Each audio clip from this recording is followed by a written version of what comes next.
अध्याय 31 soul stone. शक्तिहीन बचे लोगों का तो जिक्र ही नहीं, यहाँ तक कि चेन्हे और लियांग पिंग ने भी जब हर जगह अलग अलग आकार के मलबे बिखरे हुए देखे तो उनके भाव बदल गए। पूरी जगह ऐसी लग रही थी मानो कई बमों ने आसपास की इमारतों की नींव उड़ा दी हो और इस प्रक्रिया में उन्हें ध्वस्त कर दिया हो। क्या यहाँ क्या हुआ? चेन्हे स्तब्ध होकर बुदबुदाया। हालांकि उनके शब्द अनजाने में कहे गए थे, लेकिन वातावरण कितना शांत था इसके कारण सभी ने उन्हें स्पष्ट रूप से सुना। चिंता करने की कोई जरूरत नहीं है। बाई जेमिन ने चुप्पी तोड़ी और आगे बढ़ती रही। चिंता करने की कोई जरूरत नहीं है। चेन हे ने बाई जेमिन की पीठ की ओर देखा और सोचा कि क्या ये व्यक्ति पागल हो गया है। अगर इस बारे में चिंता करने की कोई जरूरत नहीं थी तो वे किस बारे में चिंता करने वाले थे? हालांकि तभी एक अन्य व्यक्ति बोला, आइए जारी रखें, ये ठीक होना चाहिए। शांगगुआन बिन जू ने धीरे से अपना सिर हिलाया और धीरे धीरे आगे बढ़ी। यह है। चेन वह नहीं जानता था कि क्या कहे। उसका बचपन का दोस्त भी पागल हो गया था।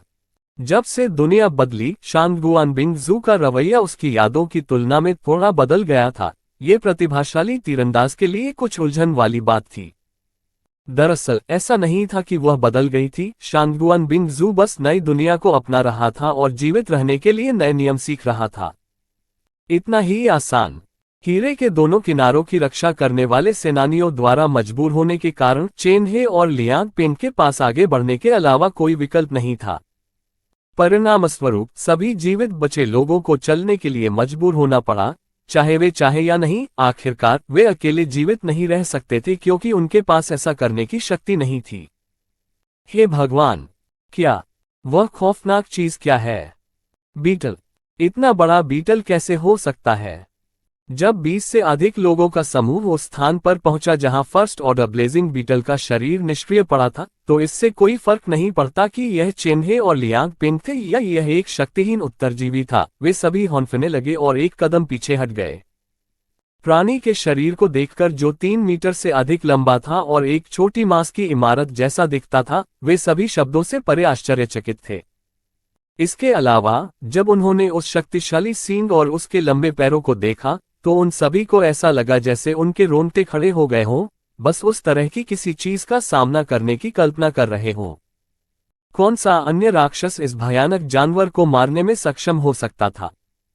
लियांग पिंग मदद नहीं कर सका, लेकिन धीरे धीरे आगे बढ़ा और हाथी बीटल के खोल को छू लिया, लेकिन ये जानकर आश्चर्यचकित रह गया कि ऐसा महसूस हो रहा था जैसे वह ठंडी धातु को छू रहा था। जाहिरा तौर पर जिस राक्षस ने इस हाथी बीटल से लड़ाई की, उसने उसके सिर का एक बड़ा हिस्सा काट दिया। चेन्हे ने देखा कि प्राणी की कटी हुई गर्दन से बड़ी मात्रा में सूखा खून बह रहा है और वह तुरंत निष्कर्ष पर पहुंचा। शांगगुआन बिन जू चुपचाप खड़ी रही और विशाल भरिंग को देखती रही। केवल वह जानती थी कि इस सब का कारण शायद वह आदमी था जो उससे भी छोटा था, और वह व्यक्ति था जिसका समूह के बाकी लोगों के साथ सबसे कम संपर्क था। मुझे आश्चर्य है कि क्या वह बड़ा राक्षस जिसने इस फर्स्ट ऑर्डर बीटल को हराया था, बिस्तर में भी एक राक्षस है? लिलिथ ने मनुष्यों की बातचीत सुनते हुए मजाक किया। वह उसे चिढ़ाने का कोई मौका नहीं छोड़ती थी क्योंकि उसे उसकी प्रतिक्रियाएं पसंद थीं। जहां तक उस राक्षस की बात है जिसने first order blazing beetle by जेमिन का जीवन समाप्त कर दिया था, जब उसने अपने बगल में सुंदर सक्कुबस के शब्द सुने तो उसने लगभग 2 लीटर पुराना खून उगल दिया। यह महिला वास्तव में नहीं जानती थी कि कब हार माननी है। बाई जेमिन ने जंगली दृश्यों की कल्पना न करने की कोशिश करते हुए चुपचाप अपने दांत पीस लिए। सबकी नजरों को नजरअंदाज करते हुए और उनकी टिप्पणियों की परवाह न करते हुए वह विशाल हाथी बीटल के सिर की ओर चला गया और जोर से ठोकर मारते हुए लगभग 3 मीटर तक उछल गया। ये दृश्य देखकर हर कोई चकित और चकित रह गया। 3 मीटर ऊंची छलांग एक ऐसी चीज थी जिसे अतीत में अलौकिक माना जाता था, लेकिन अब यह उनकी आंखों के सामने हो रहा था। फू जुएफेग ने अपनी मुठ्ठियां कसकर भींच ली और उसने गुप्त रूप से ऐसे करतब दिखाने के लिए पर्याप्त शक्तिशाली बनने की कसम खाई। कई जिंगी और अन्य 2 छात्रों की आंखों में भी दृढ़ संकल्प थे, जिससे मजबूत बनने के विचार को और बल मिला। क्या तुम्हें यकीन है कि यह यहाँ है? बाई जेमिन ने विशाल भरिंग के माथे के पास आकर धीरे से फुसफुसाया। छोटी जमीन, क्या तुम बड़ी बहन पर शक कर रही हो? लिलिथ ने अपनी पहले से ही बड़ी विशेषताओं पर और भी अधिक जोर देते हुए अपनी बाहें मोड़ ली। खांसी। बाई जेमिन ने तुरंत अपनी नजरें दूसरी ओर घुमा ली और उसने चुपचाप उसे शाप दे दिया। बिना किसी देरी के और सभी की भ्रमित निगाहों के नीचे, बाई जेमिन ने जुबान तलवार का इस्तेमाल किया और टिप का उपयोग करके आसानी से बीटल के मांस को छेद दिया। उसने कई सेंटीमीटर गहराई तक काटा जब तक कि वह लगभग आधा मीटर तक नहीं पहुंच गया और अंत में रुक गया। बाई जेमिन ने एक पल के लिए तलवार नीचे रखते हुए अपना दाहिना हाथ अंदर डाला और इधर उधर घुमाया और आखिरकार खून से लथपथ अपनी बाह को वापस बाहर खींच लिया। हालांकि उसका ध्यान उसके हाथों में एक बच्चे की मुट्ठी के आकार की गहरे पीले रंग की चट्टान पर था। चट्टान उत्तम नहीं थी और उसमें कई खामियां थीं। हालांकि इसकी चमक बेहद मनमोहक थी। वह फर्स्ट ऑर्डर सोल स्टोन अग्नि तत्व है। लिलिथ ने सिर हिलाया और धीरे से समझाया, मैंने पहले इसे नजरअंदाज कर दिया था क्योंकि यह मेरे लिए मूल्यवान नहीं है, लेकिन वर्तमान में आपके लिए यह है। सोल स्टोन्स का उपयोग कौशल विकसित करने, एक ही तत्व से डाले गए मंत्रों की शक्ति को बढ़ाने के लिए किया जाता है, और कर सकते हैं जब तक आपको लोहार वर्ग और पर्याप्त क्षमता वाला कोई व्यक्ति न मिल जाए, तब तक खजाने को बढ़ावा दें। संक्षेप में, सोल स्टोन्स के कई अन्य उपयोग हैं जिनके बारे में आप धीरे धीरे सीखेंगे। उसकी बातें सुनकर बाई जेमिन की आंखें चमक उठीं। इस तरह के खजाने को लगभग नजरअंदाज कर दिया गया था और सौभाग्य से लिलिथ को ये याद रहा, अन्यथा बाद में उसके पास रोने के लिए आंसू नहीं होते। जितना अधिक समय बीतता गया, उतना ही अधिक उसे एहसास हुआ कि लिलिथ उसे जो मदद दे रहा था वह कितनी मूल्यवान थी। हालांकि समय बीतने के साथ साथ वह ये सब अपने आप सीख सका, लेकिन सच्चाई ये थी कि शुरुआत में यह एक बहुत बड़ा फायदा था।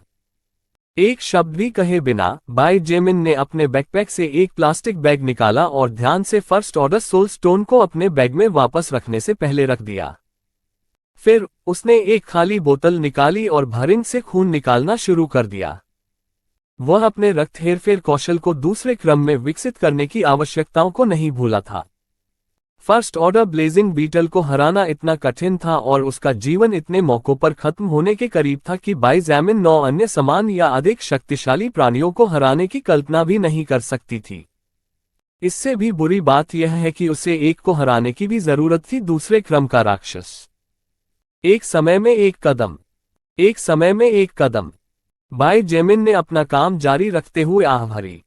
जबकि हर कोई स्तब्ध था, शांगुआन बिंगजू की खूबसूरत आंखें चमक उठी और बिना किसी से एक शब्द कहे वो समूह से चली गई। बिंगजू, तुम कहाँ जा रहे हो? चेन हे ने उसे बुलाया, लेकिन उसे पूरी तरह से नजरअंदाज कर दिया गया। कुछ सेकंड बाद और जब बाई जेमिन ने खून की कई बोतलें भर ली, शांगुआन बिंगजू बर्फ की देवी की तरह चलते हुए वापस आई। वह औरत होशियार है। चांदी के बालों वाली महिला को देखते हुए लिलिथ ने प्रशंसा की। वह उस उत्परिवर्तित कुत्ते के शरीर की तलाश करने के लिए वापस गई जो 3 दिन पहले जमकर मर गया था, ताकि उसका सोल स्टोन प्राप्त किया जा सके। क्या उन प्राणियों के पास भी है? बाई जेमिन अवाक रह गई।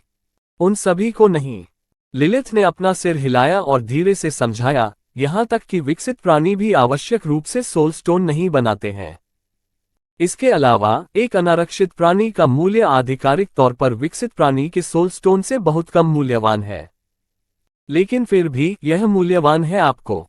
भाड़ में जाओ इसकी माँ। ऐसा लगता है कि मौका मिलने पर मुझे मैंटिस की लाश ढूंढने जाना चाहिए। बाई जेमिन ने आह भरी और अपने हाथ थोड़े से पानी से धोने के बाद वह विशाल भरिंग के शरीर से नीचे उतर गया। टकराना। अचानक एक धमाके की आवाज ने बाई जेमिन को उस तरफ देखने पर मजबूर कर दिया और जब उन्होंने वहां का नजारा देखा तो उनका चेहरा थोड़ा अजीब हो गया। न केवल उसकी वह अजीब प्रतिक्रिया थी, चेन हे, बचे हुए बाकी लोगों और यहां तक कि ठंडी और उदासीन शांगुआन बिंगजू के चेहरे पर अजीब भाव थे। लिलिथ ने भी मनोरंजन के स्पर्श के साथ दृश्य को देखा, ये देखने के लिए इंतजार कर रही थी कि आगे क्या होगा। अध्याय 32 बाई जेमिन की ताकत। कोई नहीं जानता था कि यह कैसे हुआ, क्योंकि सभी का ध्यान पूरी तरह से बाई जेमिन की रहस्यमयी हरकतों और शांगुआन बिंगजू के गायब होने और प्रकट होने पर केंद्रित था। हालांकि इस समय छोटा विशालकाय लियांग पेंग जमीन पर लेटा हुआ था, अपने बट पर बैठा हुआ विशाल भर इनको आश्चर्य से देख रहा था। क्या हुआ? शांगुआन बिन जू ने अजीब सी चुप्पी तोड़ी और हल्की सी भौं के साथ पूछा। लियांग पेंग ने उसे कोई जवाब नहीं दिया और इसके बजाय वह जमीन से कूद गया और जोर से चिल्लाया, धिक्कार है! इस बीटल का खोल इतना कठोर है कि मैं अपनी ताकत और हथौड़े से भी इसे नहीं तोड़ सकता। जो जीवित बचे लोग लियांग पेंग को जमीन पर देखकर हंसने की इच्छा को सहन कर रहे थे, वे ये सुनकर पीले पड़ गए। लियांग पेंग को उसके विशाल हथौड़े और उसे चलाने में आसानी के कारण अनजाने में पूरे समूह में सबसे अधिक शारीरिक शक्ति वाला व्यक्ति माना जाता था। हालांकि समूह में सबसे मजबूत में से एक होने के नाते वह भी इस बीटल की सुरक्षा को नहीं तोड़ सका। दुश्मन की सुरक्षा में सेंध न लगा पाने का क्या मतलब था? इसका मतलब था कि युद्ध की स्थिति में ये केवल समय की बात है कि उसे हारकर पीछे हटना होगा या मारा जाएगा। फिर यदि इस विशाल भरिन के स्तर का कोई प्राणी दिखाई देता है तो लियांग पेंग को भागने का मौका मिल सकता है। हालांकि वे सभी औसत आंकड़े वाले कमजोर लोग थे, यदि उन्हें उनके भाग्य पर छोड़ दिया गया तो उनके बुरी तरह मरने में कुछ ही समय लगेगा। कई युवा महिला छात्राएं यह महसूस करते हुए कि अब दुनिया कितनी खतरनाक है और जीवन कितना छोटा है, फिर से रोने से खुद को नहीं रोक सकी। वह बड़ा आदमी ऐसा लगता है जैसे उसने मूर्खों के कॉलेज से स्नातक किया हो। लिलिथ अपने बालों के साथ खेलते हुए धीरे से खिलखिलाने से खुद को नहीं रोक सकी। बचे हुए लोगों के बढ़ते डर को देखकर बाई जेमिन थोड़ा घबरा गईं। इस डर पर उसकी सभी योजनाएं क्रियान्वित होने से पहले ही खत्म हो जाएंगी। एक पल के लिए झिझकने के बाद बाई जेमिन धीरे धीरे लियांग पेंग की ओर बढ़े और अपना दाहिना हाथ बढ़ाते हुए शांति से कहा, क्या आप मुझे एक पल के लिए अपना हथौड़ा उधार दे सकते हैं? आप इसे किस लिए चाहते हैं? लियांग पेंग ने उसे संदेह की दृष्टि से देखा। व्यायामशाला में पहले जो हुआ उसके बाद बाई जेमिन के बारे में उनकी धारणा इस समय बहुत अच्छी नहीं थी।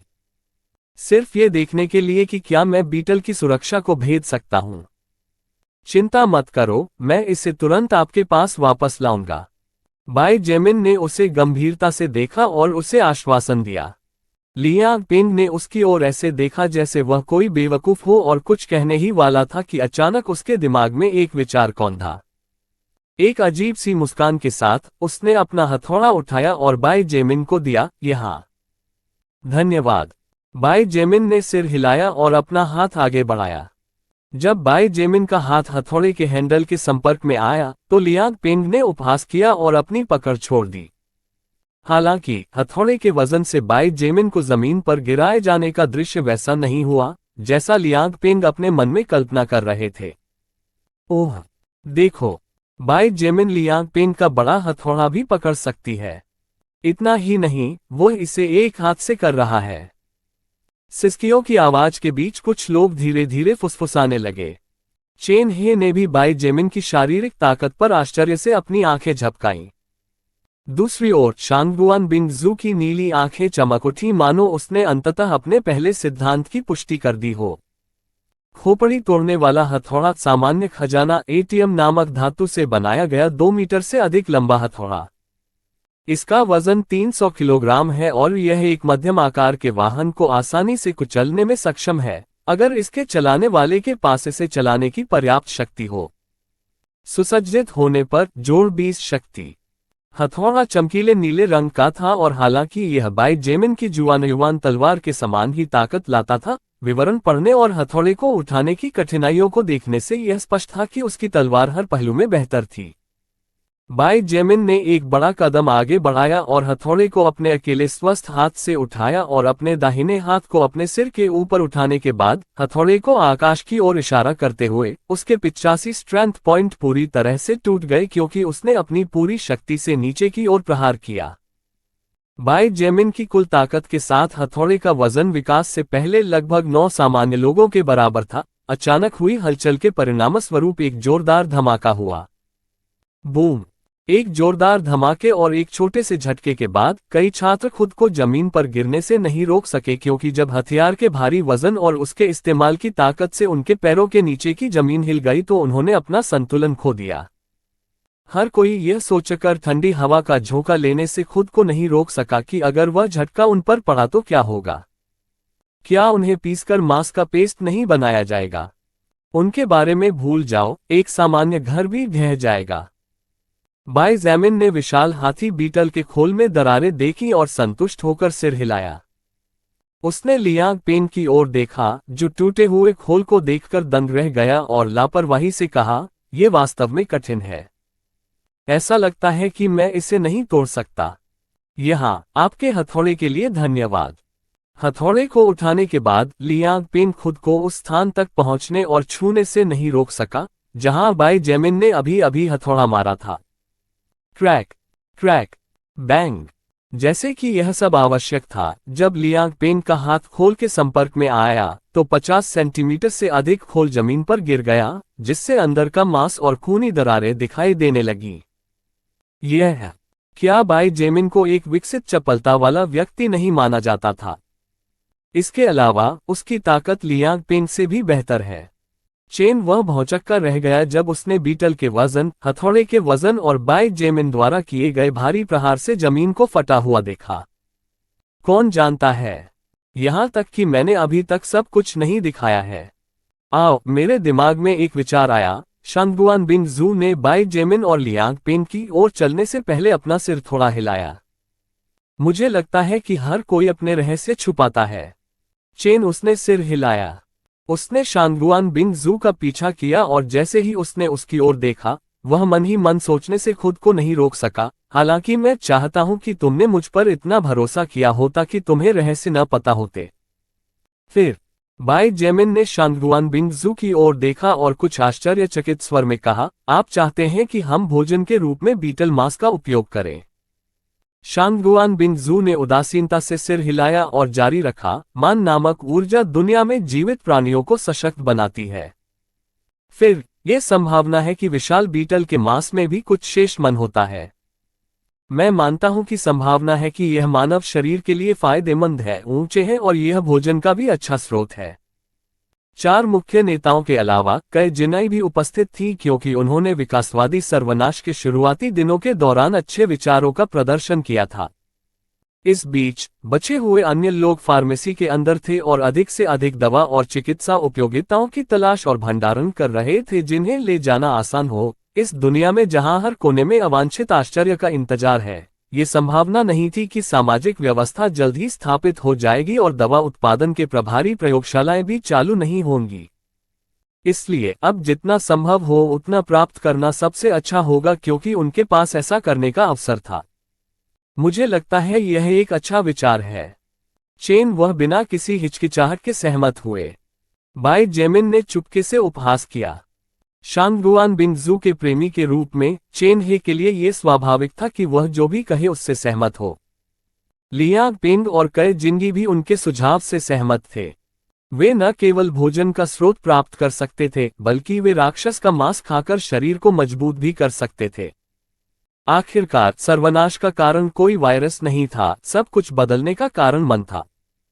कुछ चर्चा के बाद 5 लोग अंततः इस निष्कर्ष पर पहुंचे कि उन्हें पहले आसपास के क्षेत्र को सुरक्षित करना चाहिए और हाथी बीटल के मांस की देखभाल के लिए कुछ उपकरण प्राप्त करने चाहिए। इस बीच राक्षस का शरीर केवल यही रह सकता है। किसी को भी मांस के अचानक खराब होने की चिंता नहीं थी, क्योंकि ऊर्जा बढ़ाने वाले के रूप में मन अच्छा काम कर रहा था। 30 मिनट बाद समूह ने व्यवहारिक रूप से ढह चुके क्षेत्र को छोड़ दिया और उत्तर पश्चिमी दिशा में आगे बढ़ना जारी रखा। हालांकि फार्मेसी में अभी भी दवाएं बची हुई थीं, वहां बचे हुए 2 लोगों के पास 2-2 बड़े बैकपैक और सभी प्रकार की दवाओं से भरे कुछ प्लास्टिक बैग थे। समूह का अगला लक्ष्य भोजन की तलाश में पास का एक रेस्तरां था। ये स्थान न केवल निकटतम था, बल्कि इसकी तुलना में इमारतों से अपेक्षाकृत कम घिरा हुआ था, जिससे आसपास की दृष्टि, गतिशीलता और उन्हें रोकने में सुविधा होती थी।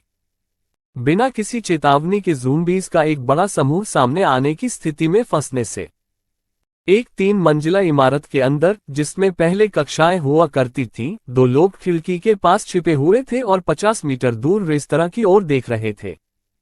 यह इमारत, जिसका उपयोग पहले कक्षाएं आयोजित करने के लिए किया जाता था, अब नरकाकुंड बन गई है। हर जगह खून के धब्बे थे, मेजें और कुर्सियां लापरवाही से पलट दी गई थीं, दरवाजे टूटे हुए थे। पूरी जगह ऐसी थी मानो रात के दौरान कोई तूफान आया हो और केवल 2 लोग जीवित बचे थे, ये 2 छुपे हुए लोग थे। आखिरी बार जब उन्होंने कुछ खाया था तब से 3 दिन बीत चुके थे और आखिरकार भूख ने उनके डर की भावना पर काबू पाना शुरू कर दिया था। अध्याय 33 अहंकारी और शातिर कियाओ लांग भाग 1। हे यूहान, क्या तुम वाकई ऐसा करना चाहते हो? इमारत में छिपे 2 जीवित छात्रों में से एक ने पूछा। जू फेन, क्या हमारे पास कोई अन्य विकल्प है? हे यूहान, लगभग 20 वर्ष का एक लंबा और तंदुरुस्त युवक ने असहायता से उत्तर दिया। लगभग 72 घंटे हो गए हैं जब से मैंने आखिरी बार कुछ खाया था और मेरा पेट गड़गड़ा रहा है जैसे कि कोई राक्षस अंदर छिपा हो। अगर हम अभी कुछ भोजन पाने के लिए जोखिम नहीं उठाते हैं तो जब हमारी ऊर्जा खत्म हो जाएगी तो यह मुश्किल हो जाएगा, यहाँ तक कि एक मांसपेशी को भी हिलाएं। जू फेन का चेहरा बेबसी से भर गया। उसे कब ऐसी पीड़ा से गुजरना पड़ा था। भूखा रहना कुछ ऐसी बात थी जिसकी उसने कभी उम्मीद नहीं की थी कि उसके साथ ऐसा होगा। अतीत में अगर उसे खाने के लिए कुछ चाहिए होता था तो उसे खुद को तृप्त करने के लिए किसी रेस्तरां में फोन करना या किसी फूड सेंटर का दौरा करना पड़ता था, लेकिन अब यह सब इतनी अचानक गायब हो गया था कि इसे आसानी से पचाना मुश्किल हो गया था। मुझे ये पता था, अगर हम समूह के साथ रहते तो इनमें से कुछ भी नहीं। अब और मत कहो। जू फेन कुछ निंदात्मक शब्द बड़बड़ा रहा था, तभी हे यूहान की आवाज ने चिल्लाकर उसे रोक दिया जिससे वह चौंक गया। हे यूहान को इस बात की कोई परवाह नहीं थी कि क्या लाश या किसी अन्य प्राणी ने उसकी चीख सुनी है, क्योंकि उसने अपने साथी उत्तरजीवी को क्रोध भरी आंखों से देखा और गुर्राया, तुम उस जगह पर वापस जाना चाहते हो? किस लिए? क्या आप कियाओ लांग की कुतिया बनना चाहते हैं? ये सुनते ही जू फेन का चेहरा बैंगनी हो गया और कियाओ लांग ने उसके समूह में 3 दिनों के दौरान जो कुछ किया था उसे याद करके उसका दिल पछतावे से भर गया। पोह! वह यूहान ने जमीन पर थूकते हुए शाप दिया, मैं उस कियाओ उपनाम वाले जंगली कुत्ते के साथ रहने के बजाय भूख से मर जाना या ज़ोंबी द्वारा खाया जाना पसंद करूंगा। अभी केवल 3 दिन हुए थे लेकिन उसकी मानवता पहले ही खत्म हो चुकी थी, जानवरों द्वारा खाया गया। अरे देखो, उधर देखो! जू फेन ने अचानक अपने साथी को रोका और तेजी से उसके कपड़े खींचकर उसे खिड़की से बाहर देखने का आग्रह किया। गुस्से, दुख और बेबसी से भरे चेहरे के साथ हे यूहान ने खुद को शांत होने के लिए मजबूर किया और अपना सिर खिड़की से बाहर देखा। हालांकि उसने जो देखा उससे उसे बहुत सदमा लगा और वह ठंडी हवा का एक झोंका भी नहीं ले सका। कौन? ये लोग कौन हैं? क्या ये अभी भी इंसान हैं या ये भूत हैं? शांगुआन बिंग जू, चेन हे, लियांग पेंग और बाय जेमिन के नेतृत्व में 20 से अधिक जीवित बचे लोगों का समूह अंततः पास की सड़क पर पहुंचा, जहां इस बार उनका लक्ष्य रेस्तरां स्थित था। जीवित बचे लोगों के डर के कारण चलना धीमा था, इसलिए उन्हें उस स्थान से निकले हुए 10 मिनट और हो गए थे जहां फर्स्ट ऑर्डर ब्लेजिंग बीटल की लाश पड़ी थी। हम ये कैसे करेंगे? बाय जेमिन ने आसपास के 200 से अधिक ज़ूम्बीज़ को देखते हुए लापरवाही से पूछा। उनके खिलाफ टकराव से बचना असंभव है। चेन हे ने इशारा करने से पहले आसपास का सर्वेक्षण किया। मुझे लगता है कि सबसे अच्छा विचार यह है कि मैं उन्हें धीरे धीरे फुसलाकर बाहर निकाल दूं। इस तरह हम उन्हें छोटे समूहों में विभाजित करने के बाद उन्हें आसानी से नष्ट कर सकते हैं। क्योंकि आसपास कुछ इमारतें थीं, अन्य स्थानों की तुलना में लाशें काफी बिखरी हुई थीं और किसी प्राणी द्वारा घात लगाए जाने की संभावना भी बहुत कम थी। हालांकि नकारात्मक पक्ष ये था कि इमारतों की कमी के कारण जब एक ज़ोंबी को सतर्क किया जाता था तो अन्य लोगों को भी पास की जीवन शक्ति का ध्यान आता था और वे उस दिशा में आगे बढ़ना शुरू कर देते थे। हालांकि मैं आपका विचार समझ गया। क्या यह आसान नहीं होगा यदि हम आगे बढ़ें और उन सभी को कुचल दें? लियांग पेंग मदद नहीं कर सके लेकिन इशारा कर सके। शांगुआन बिंग जू ने उसे ऐसे देखा जैसे वह एक बेवकूफ था। हालांकि उसने अपनी सहमति व्यक्त करते हुए सिर हिलाया, ज़ोंबी को कम आंकना अच्छा नहीं है। लेकिन मुझे ये भी लगता है कि बस चार्ज करना और उन्हें एक सिंगल के साथ खत्म करना आसान होगा। बहुत लंबे समय तक बहुत अधिक ध्यान आकर्षित करने से बचने के लिए हड़ताल करें। वैसे भी हमारे समूह की ताकत के साथ कुछ 100 लाशों को कोई समस्या नहीं होनी चाहिए। हालांकि शांगुआन बिंग जू लियांग पेंग के दुश्मन को कम आंकने के रवैये से सहमत नहीं थी, लेकिन उन्हें ये भी लगा कि जब वे इसके लायक नहीं हैं तो उन्हें महत्व देने की कोई जरूरत नहीं है। यही कारण था कि उसने हथौड़े वाले आदमी का प्रस्ताव स्वीकार कर लिया। तो चलो इसे खत्म करें। बाई जेमिन ने बाकियों का इंतजार भी नहीं किया और बवंडर की तरह आगे बढ़ गई। 3 सेकंड से भी कम समय में उसने पहले ही कई मीटर की दूरी तय कर ली थी और खुद को पहले ज़ोंबी के सामने पाया।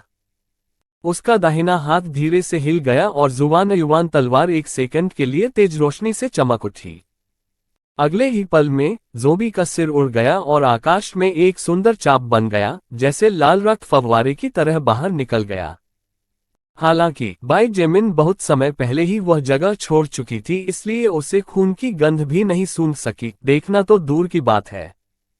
आपने स्तर 4 सामान्य ज़ोंबी आत्मा शक्ति हासिल कर ली है। आपने स्तर 3 सामान्य ज़ोंबी आत्मा शक्ति हासिल कर ली है। आपने स्तर 4 सामान्य ज़ोंबी आत्मा शक्ति हासिल कर ली है। फर्स्ट ऑर्डर ब्लेजिंग बीटल के खिलाफ लड़ाई के दौरान अपने वेलोसिटी बूट्स खोने के बाद भी बाई जेमिन की चपलता अभी भी एक सामान्य व्यक्ति और सबसे विकसित लोगों की तुलना में कहीं बेहतर थी। 76 चपलता अंकों के साथ और एक सामान्य व्यक्ति की तुलना में लगभग 8 गुना तेज होने के कारण बाई जेमिन की वर्तमान गति उस बिंदु तक पहुंच गई थी जहां वह लगभग 100 किलोमीटर प्रति घंटे की गति से चल सकता था। अधिकांश ऑटोमोबाइलों के विपरीत, जिन्हें पहले गति में आने के लिए कुछ समय की आवश्यकता होती थी, अपने पैरों से खुद को धक्का देने के लिए अपने 85 स्ट्रेंथ पॉइंट का उपयोग करते हुए बाई जेमिन केवल 1 सेकंड में 0-100 किलोमीटर प्रति घंटे की गति तक पहुंच सकता था। उसका शरीर आश्चर्यजनक गति से लाशों की भीड़ के बीच से फिसल रहा था, जबकि जब भी उसका एक पैर खुद को आगे बढ़ाने के लिए जमीन पर ठोकर खाता था तो छोटे छोटे विस्फोटों की आवाज आती थी। 5 सेकंड से भी कम समय में 10 लाश एक शत विक्षत होकर जमीन पर गिर पड़ी थीं और उनका खून धीरे धीरे जमा होने लगा था। कोई फर्क नहीं पड़ता कि मैं इसे कितनी बार देखता हूं, वह गति पागलपन भरी है। चेन वह चल रहे नरसंहार को देखकर मुस्कुराए बिना नहीं रह सका। क्या शुरुआत में उन तीनों की मदद यहां भी आवश्यक थी? चल दर, शांगुआन बिंग जू ने एक कदम आगे बढ़ते हुए उदासीनता से कहा। उसका शरीर बर्फ की तितली की तरह हिल रहा था और हालांकि उसकी गति बाई जेमिन जितनी तेज नहीं थी, वह निश्चित रूप से धीमी नहीं थी, क्योंकि चेन हे और लियांग पेंग भी जल्दी ही पीछे रह गए थे। उसके हाथ की एक सहज लहर के साथ कहीं से 10 छोटी बर्फ की गोलियां प्रकट हुईं और एक और सहज गति के साथ 10 बर्फ की गोलियों ने चुपचाप लगभग एक ही समय में 10 लाशों के सिर को छेद दिया। हालांकि शांगुआन बिंग जू बाई जेमिन जितनी तेज या मजबूत नहीं हो सकती थी, क्योंकि उसके ये 2 आंकड़े उससे कम थे, उसकी भीड़ से लड़ने की क्षमता वास्तव में बहुत अधिक कुशल थी। हालांकि यह सच था कि बाई जेमिन अपने रक्त हेरफेर कौशल का उपयोग नहीं कर रहा था, वास्तविकता यह थी कि शांगुआन बिंग जू की बर्फ की गोली को भेदने की क्षमता बहुत अधिक थी। इसके अलावा मन पर उसका नियंत्रण सचमुच शानदार था। इसलिए जब वह लड़ाई में शामिल हुई तो उसने जल्द ही हत्याओं की संख्या में पहला स्थान हासिल कर लिया और बाई जेमिन उसके काफी पीछे चल रही थी। चेन हे ने अपनी पीठ पर तरकश से 3 तीर निकालने और उन्हें अपने धनुष में डालने से पहले आह भरी। धनुष की प्रत्यंचा को एक साधारण खींचने और छोड़ने के साथ 3 तीर ड्रैगन की तरह आसमान में उड़ गए और खुद को एक ही समय में 3 अलग अलग लक्ष्यों पर निशाना साधते हुए पाया। अगले ही पल 3 और तीर निकले और 3 और लाशें बेजान होकर गिर गईं और एक तीर उनके माथे के बिल्कुल बीच में धंस गया। हालांकि उसकी हत्या की गति शांगुआन बिंग जू की तुलना में उतनी अधिक नहीं थी, लेकिन यह उस गति से थोड़ी कम थी जिस पर बाई जेमिन ने बिना किसी कौशल का उपयोग किए दुश्मनों को मार गिराया था। चेन हे की कुशलता प्रोफेशनल स्नाइपर थी और जब तक उनके पास जरूरी हथियार थे, 2 किलोमीटर दूर तक उड़ने वाला मक्खी भी उनके निशाने से नहीं बच सकता था। लियांग पेंग ने नाक भान सिकोड़ ली और ऐसा लगा जैसे उसने ज़ोंबी को साफ करने को एक प्रतियोगिता के रूप में ले लिया हो। भयंकर गुर्राहट के साथ उसका शरीर अचानक सूज गया और उसके पहने हुए कपड़ों के कई हिस्से टूट गए। टकराना। एक शक्तिशाली प्रहार से उसके पैरों के नीचे की जमीन में दरार पड़ गई। लियांग पेंग ने खुद को आगे बढ़ाने के लिए अपनी राक्षसी ताकत का उपयोग किया और एक क्रूर प्रहार के साथ एक ज़ोंबी टुकड़े टुकड़े हो गया और हर जगह मांस और खून बिखर गया। एक और भारी प्रहार के साथ उसका शरीर एक सीधी रेखा में अगले लक्ष्य की ओर बढ़ गया। बचे हुए लोग, जो चुपचाप चेन्हे के पास खड़े थे, जो लगातार तीर चला रहा था, जबकि फू जुएफेग ने जल्दी से उन्हें उठाया, उत्साह और आशा के साथ अपनी आंखों के सामने उभरते दृश्य को देखा। ऐसे 4 शक्तिशाली विकसित लोगों के समूह का हिस्सा होने और निकट भविष्य में अन्य लोगों के उभरने के साथ जीवित रहने की संभावना निस्संदेह बहुत अधिक थी, और वे जिस जीवन शैली का नेतृत्व कर सकते थे वह निस्संदेह उन लोगों की तुलना में बहुत बेहतर होगी जिनके पास शक्ति नहीं है। निस्संदेह आज लागू हुए नए नियमों के साथ वे सभी जानते थे कि बेहतर जीवन जीने के लिए उन्हें कड़ी मेहनत करनी होगी, लेकिन जब तक उन्हें किसी ज़ोंबी या किसी अन्य प्राणी से नहीं लड़ना पड़ता, तब तक उनके लिए कोई भी काम करना ठीक था। यही कारण है कि इन बचे लोगों में भोजन ले जाने के लिए बाहर जाने का साहस था। अध्याय 34 अहंकारी और शातिर कियाओ लांग भाग 2।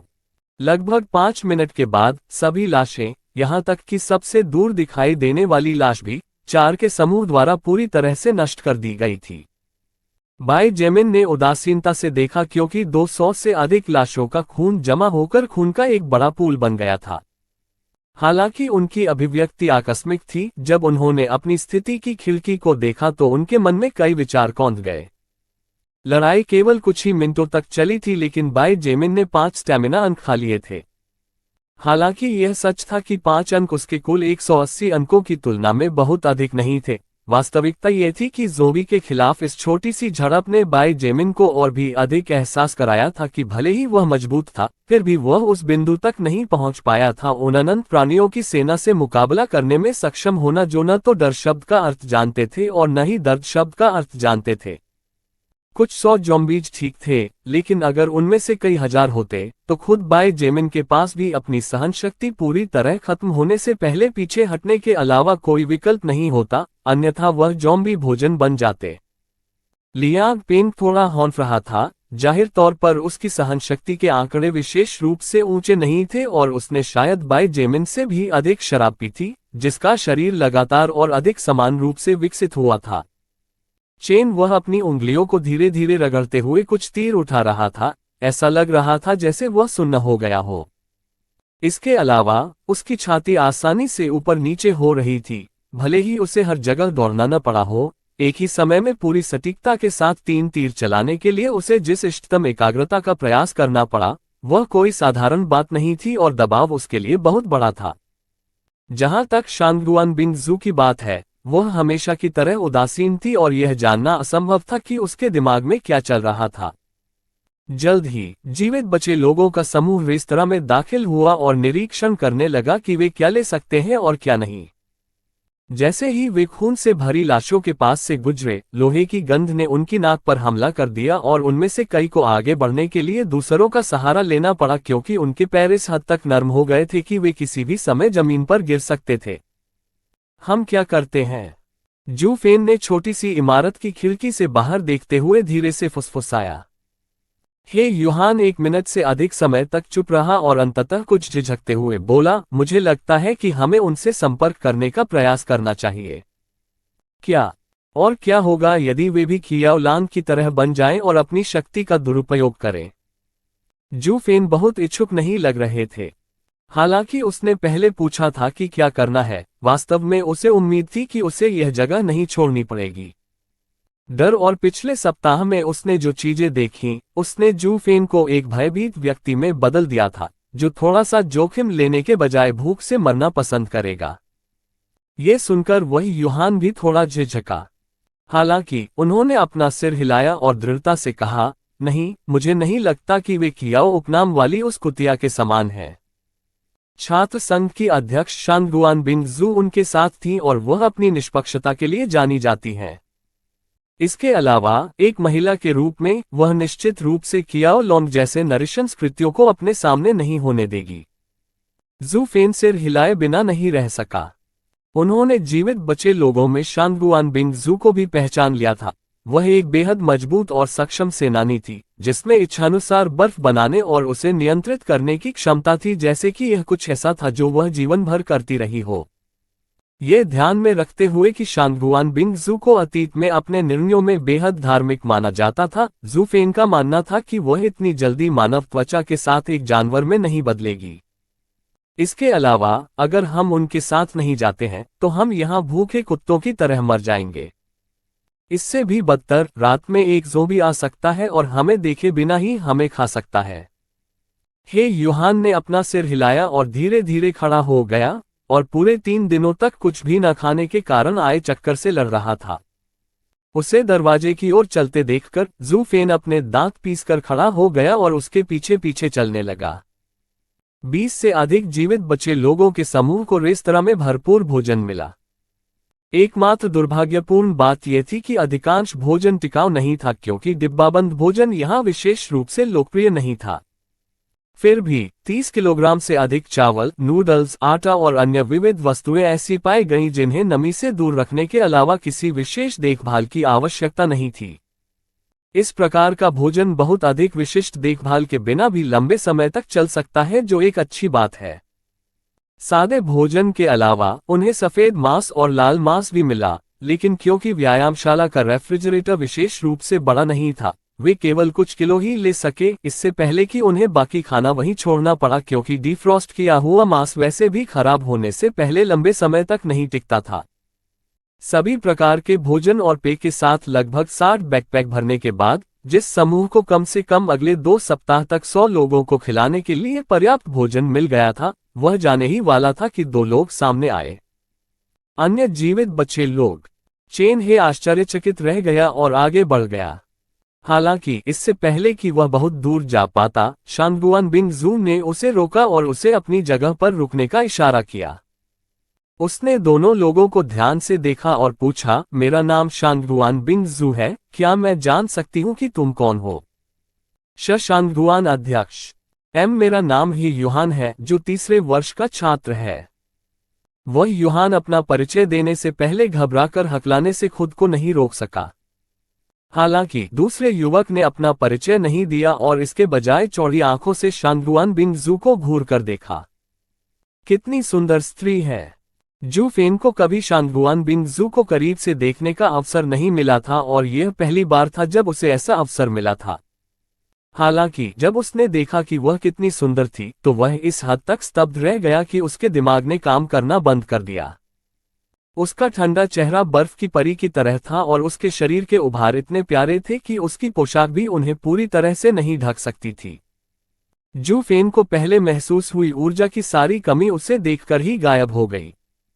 शांगगुआन बिंग जू अपनी भौहों को थोड़ा सिकोड़ने से खुद को रोक नहीं सकी और उसकी आंखों में घृणा की झलक दिखाई दी। हालांकि वह पहले से ही इस तरह की नजरों की आदी थी, फिर भी उसे छुपकर घूरने की ऐसी गुस्ताखी अभी भी असहनीय थी। अरे, तुम्हें किसी ने शराफत नहीं सिखाई? एक ठंडी आवाज ने जू फेन को उसकी व्याकुलता से बाहर कर दिया और जब उसने चेन्हे को बर्फीली ठंडक से उसे घूरते देखा तो वह चौंक गया। बाई जेमिन ने चुपके से भौहें उठाईं। ये सोचना दिलचस्प है कि यह सुंदर और दयालु लड़का वास्तव में उस स्वर में बोलने और उस तरह का रूप देने में सक्षम था। दिलचस्प है, उसने सोचा। मुझे क्षमा करें। जू फेन बुरी तरह शर्मा गया और अपना परिचय देने से पहले तुरंत माफी मांगी। पहले जो हुआ उसके बाद माहौल बेहद अजीब हो गया और 2 नए लोगों के परिचय के बाद सभी चुप हो गए। तो बाई जेमिन ने चुप्पी तोड़ी और उसने अपनी ही उम्र के 2 लोगों को देखा और सवाल किया, तुम लोग क्या चाहते हो? हमारे समूह में शामिल हो जाओ। हे यूहान की आंखें चमक उठी और उसने झट से सिर हिलाया, ये सही है। हम आपके समूह में शामिल होना चाहेंगे। हालांकि हम लड़ नहीं सकते, लेकिन भोजन ले जाने जैसे काम करना आसान होना चाहिए। वह यूहान एक चतुर लड़का था। पहले उसने देखा था कि कैसे बचे हुए लोगों ने भोजन के साथ काम किया जबकि 4 सेनानियों और 3 अन्य लोगों ने कुछ नहीं किया, इसलिए वह इस निष्कर्ष पर पहुंचे थे कि यह कुछ सामरिक नियमों वाला एक समूह था। अच्छी बात है। बाई जेमिन ने हल्की सी मुस्कान के साथ सिर हिलाया। जब तक आप जोंक नहीं हैं, आप लोगों का स्वागत है। भले ही वे जोंक हों, हम उन्हें यूं ही मरने नहीं दे सकते, शांगगुआन बिंग जू ने बताया। बाई जेमिन ने हल्के से कहने से पहले उसकी ओर देखा। ठीक है, उस स्थिति में आपको उन्हें अपने भोजन में से कुछ देना होगा। व्यक्तिगत रूप से मैं यहाँ किसी का पिता नहीं हूँ। ये समूह जीवित रहने और बेहतर जीवन जीने के लिए बनाया गया था, घसीटने के लिए नहीं बोझ। क्या आपके शब्द थोड़े अशिष्ट नहीं हैं? चेन वह भौहें सिकोड़ने के अलावा कुछ नहीं कर सका। उनके लिए शांगगुआन बिंग जू दुनिया का सबसे महत्वपूर्ण व्यक्ति था, यहाँ तक कि अपने परिवार से भी अधिक। इसलिए वह हमेशा उससे जुड़ी हर चीज की परवाह करता था। हे बाई जेमिन ने सहानुभूति के भाव से उसकी ओर देखते हुए हंसते हुए कहा, मुझे देखने दो कि तुम अपनी दयालु मानसिकता के साथ कितनी दूर तक जाते हो। जब आपकी दयालुता और झिझक एक बाधा बन जाती है तो आपका जीवन नहीं बचेगा, खतरे में एकमात्र चीज हो। ये कहते हुए बाई जेमिन की नजर क्षण भर के लिए चांदी के बालों वाली महिला पर रुक गई और फिर उसका ध्यान इस अजीब दोस्तों की जोड़ी से हट गया। शांगगुआन बिंग जू ने चेन हे की ओर देखा और फिर बाई जेमिन की ओर देखा जो सामान्य दिख रही थी। उसने मन ही मन आह भरी। हालांकि यह सच था कि बाई जेमिन की बातें सुनने में अच्छी नहीं लग रही थीं और चेन ही उसकी मदद कर रहा था, वास्तविकता यह थी कि इस नई दुनिया में बाई जेमिन की बातें कहीं अधिक तार्किक थीं। इसके अलावा, जबकि चेन हे का व्यक्तित्व लगभग पूर्ण था, सोल रिकॉर्ड के इस ग्रह पर आने से पहले ही ये दुनिया में था, इस नए युग में ऐसा व्यक्तित्व मुसीबतों को ही आकर्षित करेगा। बात सिर्फ इतनी थी कि उसके लिए लोगों को त्यागना आसान नहीं था। उनका पालन पोषण एक बहुत शक्तिशाली सरकारी परिवार में हुआ था और शांगगुआन बिंग जू को लगता था कि दूसरों की रक्षा करना उनकी जिम्मेदारी है, जबकि वास्तव में ऐसा नहीं था। अध्याय 35 अभिमानी और शातिर कियाओ लांग भाग 3 अंतिम। जबकि हे युहान और जू फेन ने उन लोगों को देखा जो स्पष्ट रूप से नेता थे, अधिक ध्यान से देखने पर उन्हें एहसास हुआ कि इस समूह का संग विशेष रूप से अच्छा नहीं था। वास्तव में हे युहान ने सूक्ष्मता से देखा था कि शांगगुआन बिंग जू और चेन हे के अलावा परिसर में दोनों प्रसिद्ध लोग, तलवार वाला लड़का जिसका नाम उनके लिए अज्ञात था और गार्ड बनाए रखने के प्रभारी टीम के नेता लियांग पिंग नहीं थे विशेष रूप से उपस्थित किसी भी व्यक्ति के करीब। बाई जेमिन ने बेकार परिचयों से ज्यादा परेशान नहीं किया। हालांकि ये लोग बिना किसी खतरे के कुछ काम करने में सक्षम होने का दावा करते थे, लेकिन अब उनके पास सबसे ज्यादा कमी सेनानियों की थी। जहां तक चेन हे की बात है, उसने इसे भूलने से पहले एक पल के लिए भी इसके बारे में नहीं सोचा। शांगगुआन बिंग जू ने देखा कि चेन हे की अभिव्यक्ति थोड़ी बदसूरत हो गई थी। जहां तक बाई जेमिन की अभिव्यक्ति का सवाल है, वह इतना उदासीन था कि ऐसा लग रहा था जैसे वह उससे प्रतिस्पर्धा कर रहा हो। वह नहीं चाहती थी कि समूह में पहले से अधिक समस्याएं हो। उसने दोनों विदेशियों की ओर देखा और संदेह से पूछा, तुम दोनों, क्या तुम मुझे बताना चाहोगे कि तुम पूरे एक सप्ताह तक कैसे जीवित रह पाए? न केवल तुम विकसित लोग हो जिन्होंने आत्मा रिकॉर्ड से आत्मा की शक्ति को अवशोषित किया है, न ही यहाँ 6 दिनों तक बिना भोजन के आराम करने के लिए कोई विशेष रूप से सुरक्षित स्थान है। ये सुनकर बाई जेमिन के कान धीरे से घूमे और उसने अपना ध्यान फिर से 2 लोगों पर केंद्रित किया। यदि शांगगुआन बिंग जू का तेज दिमाग नहीं होता तो वह वास्तव में इतनी छोटी चीज की परवाह नहीं करता, लेकिन अब वह वास्तव में उत्सुक था। साथ ही उसे अभी भी उस शख्स के बारे में जानकारी मिलने की उम्मीद है जिसने 3 दिन पहले उसके खिलाफ साजिश रची थी।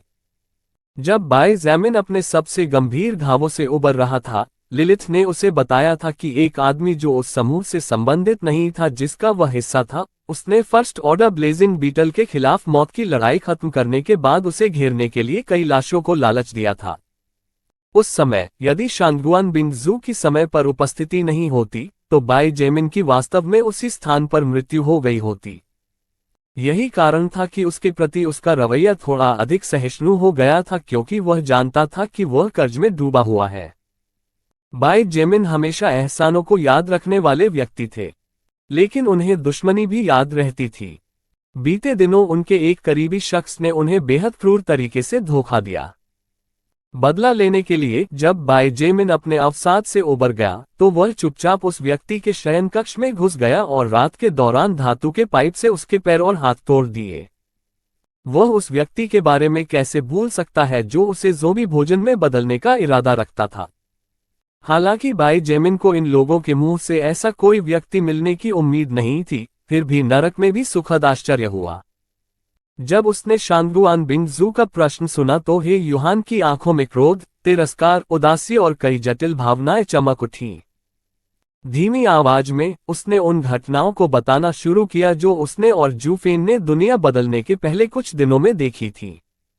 इससे पहले कि सब कुछ अस्त व्यस्त हो जाए, दिन भर साथ रहने के बाद ही यूहान अपनी प्रेमिका को महिला छात्रावास में वापस ले जा रहा था, तभी बिना किसी चेतावनी के तूफान आ गया। कुछ ही समय बाद यूहान को ऐसा महसूस हुआ मानो उसके पेट में मुक्का मार दिया गया हो, जिससे उसे जमीन पर घुटनों के बल झुकते ही अपने कदम रोकने पर मजबूर होना पड़ा। दर्द केवल कुछ सेकंड तक ही रहा। हालांकि जब उसने अपनी तरफ देखा तो वह चौंक गया और यह जानकर चौंक गया कि उसकी सुंदर प्रेमिका बारिश के नीचे अचंभित होकर खड़ी थी। यूहान ने उसे बुलाने की कोशिश की, लेकिन जब उसने उसकी मरती हुई सफेद आंखें देखी तो वह इतना भयभीत हो गया कि वह मदद नहीं कर सका, लेकिन दूर हो गया। तभी अराजकता फैल गई। निकटतम इमारत होने के कारण यूहान महिला छात्रावास की ओर भागा और प्रवेश द्वार को किसी भी उपयोगी चीज से सील करने से पहले खुद को एक कमरे में बंद कर लिया। एक दिन बाद कियाओलांग नाम के एक अच्छे दिखने वाले मजबूत शरीर वाले व्यक्ति ने दरवाजा तोड़ दिया। कियाओलांग एक ऐसा व्यक्ति था जिसने बचपन से ही किसी प्रकार की मार्शल आर्ट में कड़ी ट्रेनिंग ली थी, इसलिए वह किसी तरह कई लाशों को मारने, आत्मा की शक्ति को अवशोषित करने और विकसित होने में कामयाब रहा। हालांकि उनका सौभाग्य तब आया जब उनका सामना दो उच्च स्तरीय उत्परिवर्तित कुत्तों से हुआ जो एक दूसरे से लड़ने के बाद गंभीर रूप से घायल हो गए थे। अवसर का लाभ उठाते हुए कियाओलांग ने दोनों उत्परिवर्तित कुत्तों को मार डाला और सीधे 15 के स्तर तक विकसित हो गया।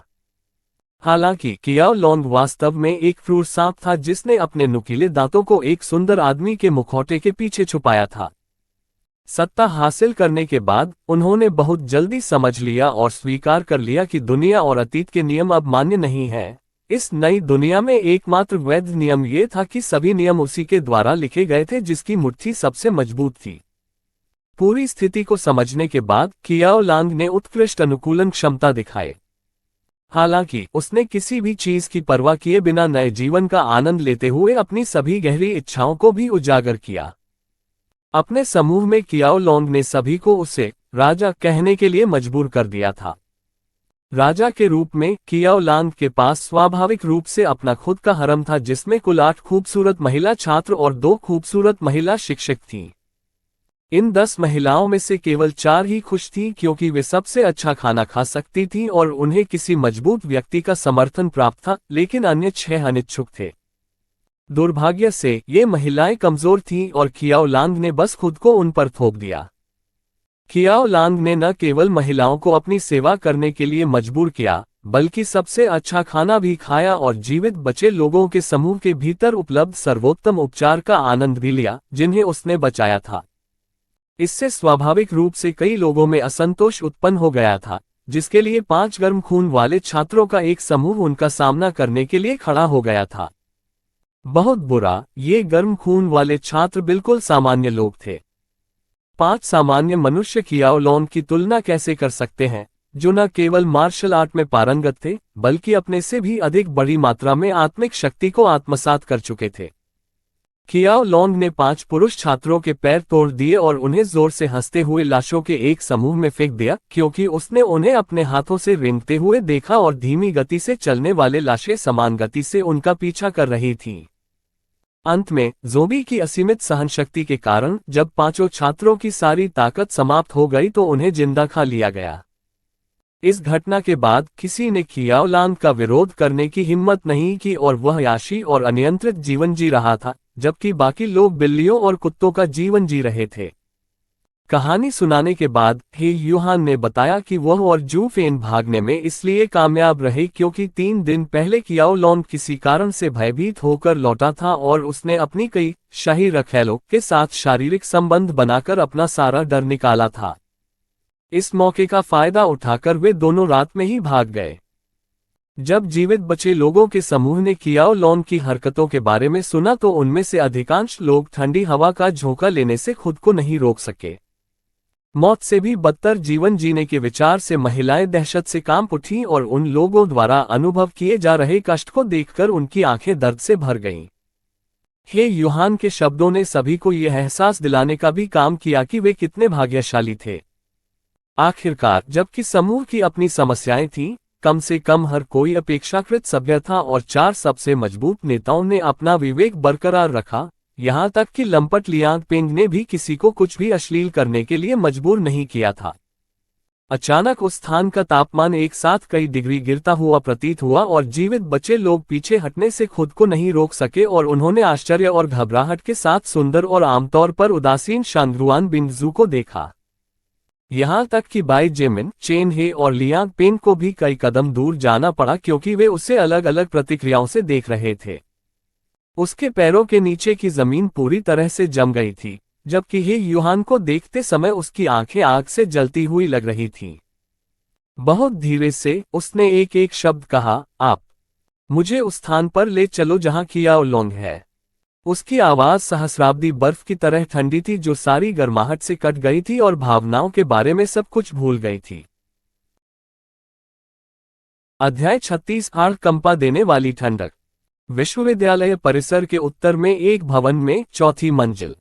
इस स्थान का उपयोग पहले विश्वविद्यालय के शिक्षकों और निदेशकों द्वारा एक महत्वपूर्ण बैठक कक्ष के रूप में किया जाता था, इसलिए सजावट काफी सुंदर थी। कांच की खिड़कियां लगभग 2 मीटर ऊंची थीं, जिससे 4थी मंजिल से बाहर तक सुंदर दृश्य दिखाई देता था। हालांकि दृश्य सुंदर होने के साथ साथ खतरा भी अधिक था क्योंकि इस नई दुनिया में बिना किसी सुरक्षा के ऐसी जगह निश्चित रूप से बहुत लंबे समय तक रहने के लिए अच्छी जगह नहीं थी।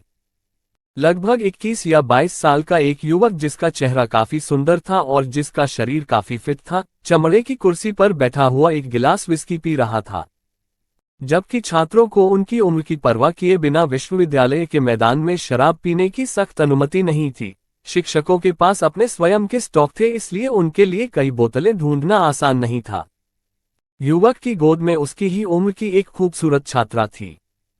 जब भी युवक कुछ कहता था तो ये युवती मुस्कुराती थी और स्पष्ट रूप से किसी भी तरह से उस पर एहसान जताने की कोशिश कर रही थी। ये युवक कियाओ लांग था। वह छोटा कुत्ता सुमिन निश्चित रूप से घमंडी है। कियाओ लोंग ने थूकते हुए उस महिला की पतली कमर को अपने आलिंगन में कसकर पकड़ लिया। क्या वह सोचता है कि सिर्फ इसलिए कि वह एक शिक्षक है वह मुझे आदेश दे सकता है? चलो देखते हैं कि अब जब मैंने उसके पैर तोड़ दिए हैं तो वह अगली बार अधिक सावधान रहना सीखेगा। उसके आलिंगन में मौजूद लड़की उसकी बातों पर स्पष्ट रूप से कांप उठी। एक चापलूसी भरी मुस्कान के साथ उसने उससे चूमा और प्रशंसा की। राजा कियाओ, छोटी मक्खियों से परेशान क्यों हो? कौन नहीं जानता कि आपकी शक्ति ही वह एकमात्र कारण है जिसके कारण हम अभी भी जीवित हैं। हा, मेरा छोटा जियो जियो अभी भी सबसे अच्छा है। कियाओ लांग ने सुंदरता को एक गहरा चुंबन देने से पहले अनुमोदन पूर्वक हंसा। उन्हें दूसरों के जीवन और मृत्यु पर हावी होने की भावना पसंद थी। यहां तक कि जिन महिलाओं के साथ वह सोता था उन्हें भी उसे किंग कहना पड़ता था, वरना उन्हें उसके गुस्से का शिकार होना पड़ता था। लड़की का नाम जियो जियो था और वह 4थे वर्ष की छात्रा थी। वह उन कुछ महिलाओं में से एक थी जो अपनी मर्जी से कियाओ लांग को देने को तैयार थी। वह बस जीवित रहना और बेहतर जीवन जीना चाहती थी। इसके अलावा, हालांकि वह कियाओ लांग और उसकी जंगली हरकतों से डरती थी, जियो जियो भी केवल 6 दिनों के सर्वनाश के बाद आदेश देने और अहंकार के साथ दूसरों को देखने की आदी हो गई थी। टकराना। कार्यालय का दरवाजा एक धमाके के साथ खुला और कियाओ लांग का एक साथी पीला चेहरा लेकर अंदर आया और उसने तुरंत चिल्लाते हुए कहा, राजा, वे 2 छोटी कुतिया जू फेन और ही युहान वापस आ गए हैं। कियाओ लोंग इस छात्र को उसकी खुशी के पल में बाधा डालने के लिए शाप देने ही वाला था। हालांकि जब उसने उसकी बातें सुनी तो उसकी आंखें बुरी तरह से चमक उठीं। वे 2 छोटी चींटियां अंततः भूख बर्दाश्त नहीं कर सकीं। बस तब तक प्रतीक्षा करें जब तक कि मैं उन पर अपना हाथ न रख लूं और मैं उन्हें फिर से भागते हुए देख लूं। कियाओ लोंग ने उस महिला को धीरे से धक्का दिया जिसके साथ वह अच्छा समय बिताने वाला था और बाहर निकलते समय खड़ा हो गया। छात्र मित्र आश्चर्यचकित हो गया और तुरंत उसके पीछे चला गया और उसने हड़बड़ी में कहा, राजा, वे 2 छोटी चींटियां अकेली नहीं हैं। लगभग 20 या 30 लोगों का जीवित बचे लोगों का एक समूह है और उनमें से हमारे विश्वविद्यालय की नंबर 1 सुंदरी है। कियाओ लांग के कदम अचानक रुक गए और उसने लाल आंखों से छात्र की ओर देखा। क्या ये सही है? विद्यार्थी को स्वाभाविक रूप से उस प्रश्न के पीछे का अर्थ समझ में आ गया। कियाओ लॉन के अहंकारी और आत्मविश्वास से पूर्ण रवैये को देखने के इतने दिनों के बाद इस छात्र को पता चला कि वह भीड़ से नहीं डरता था।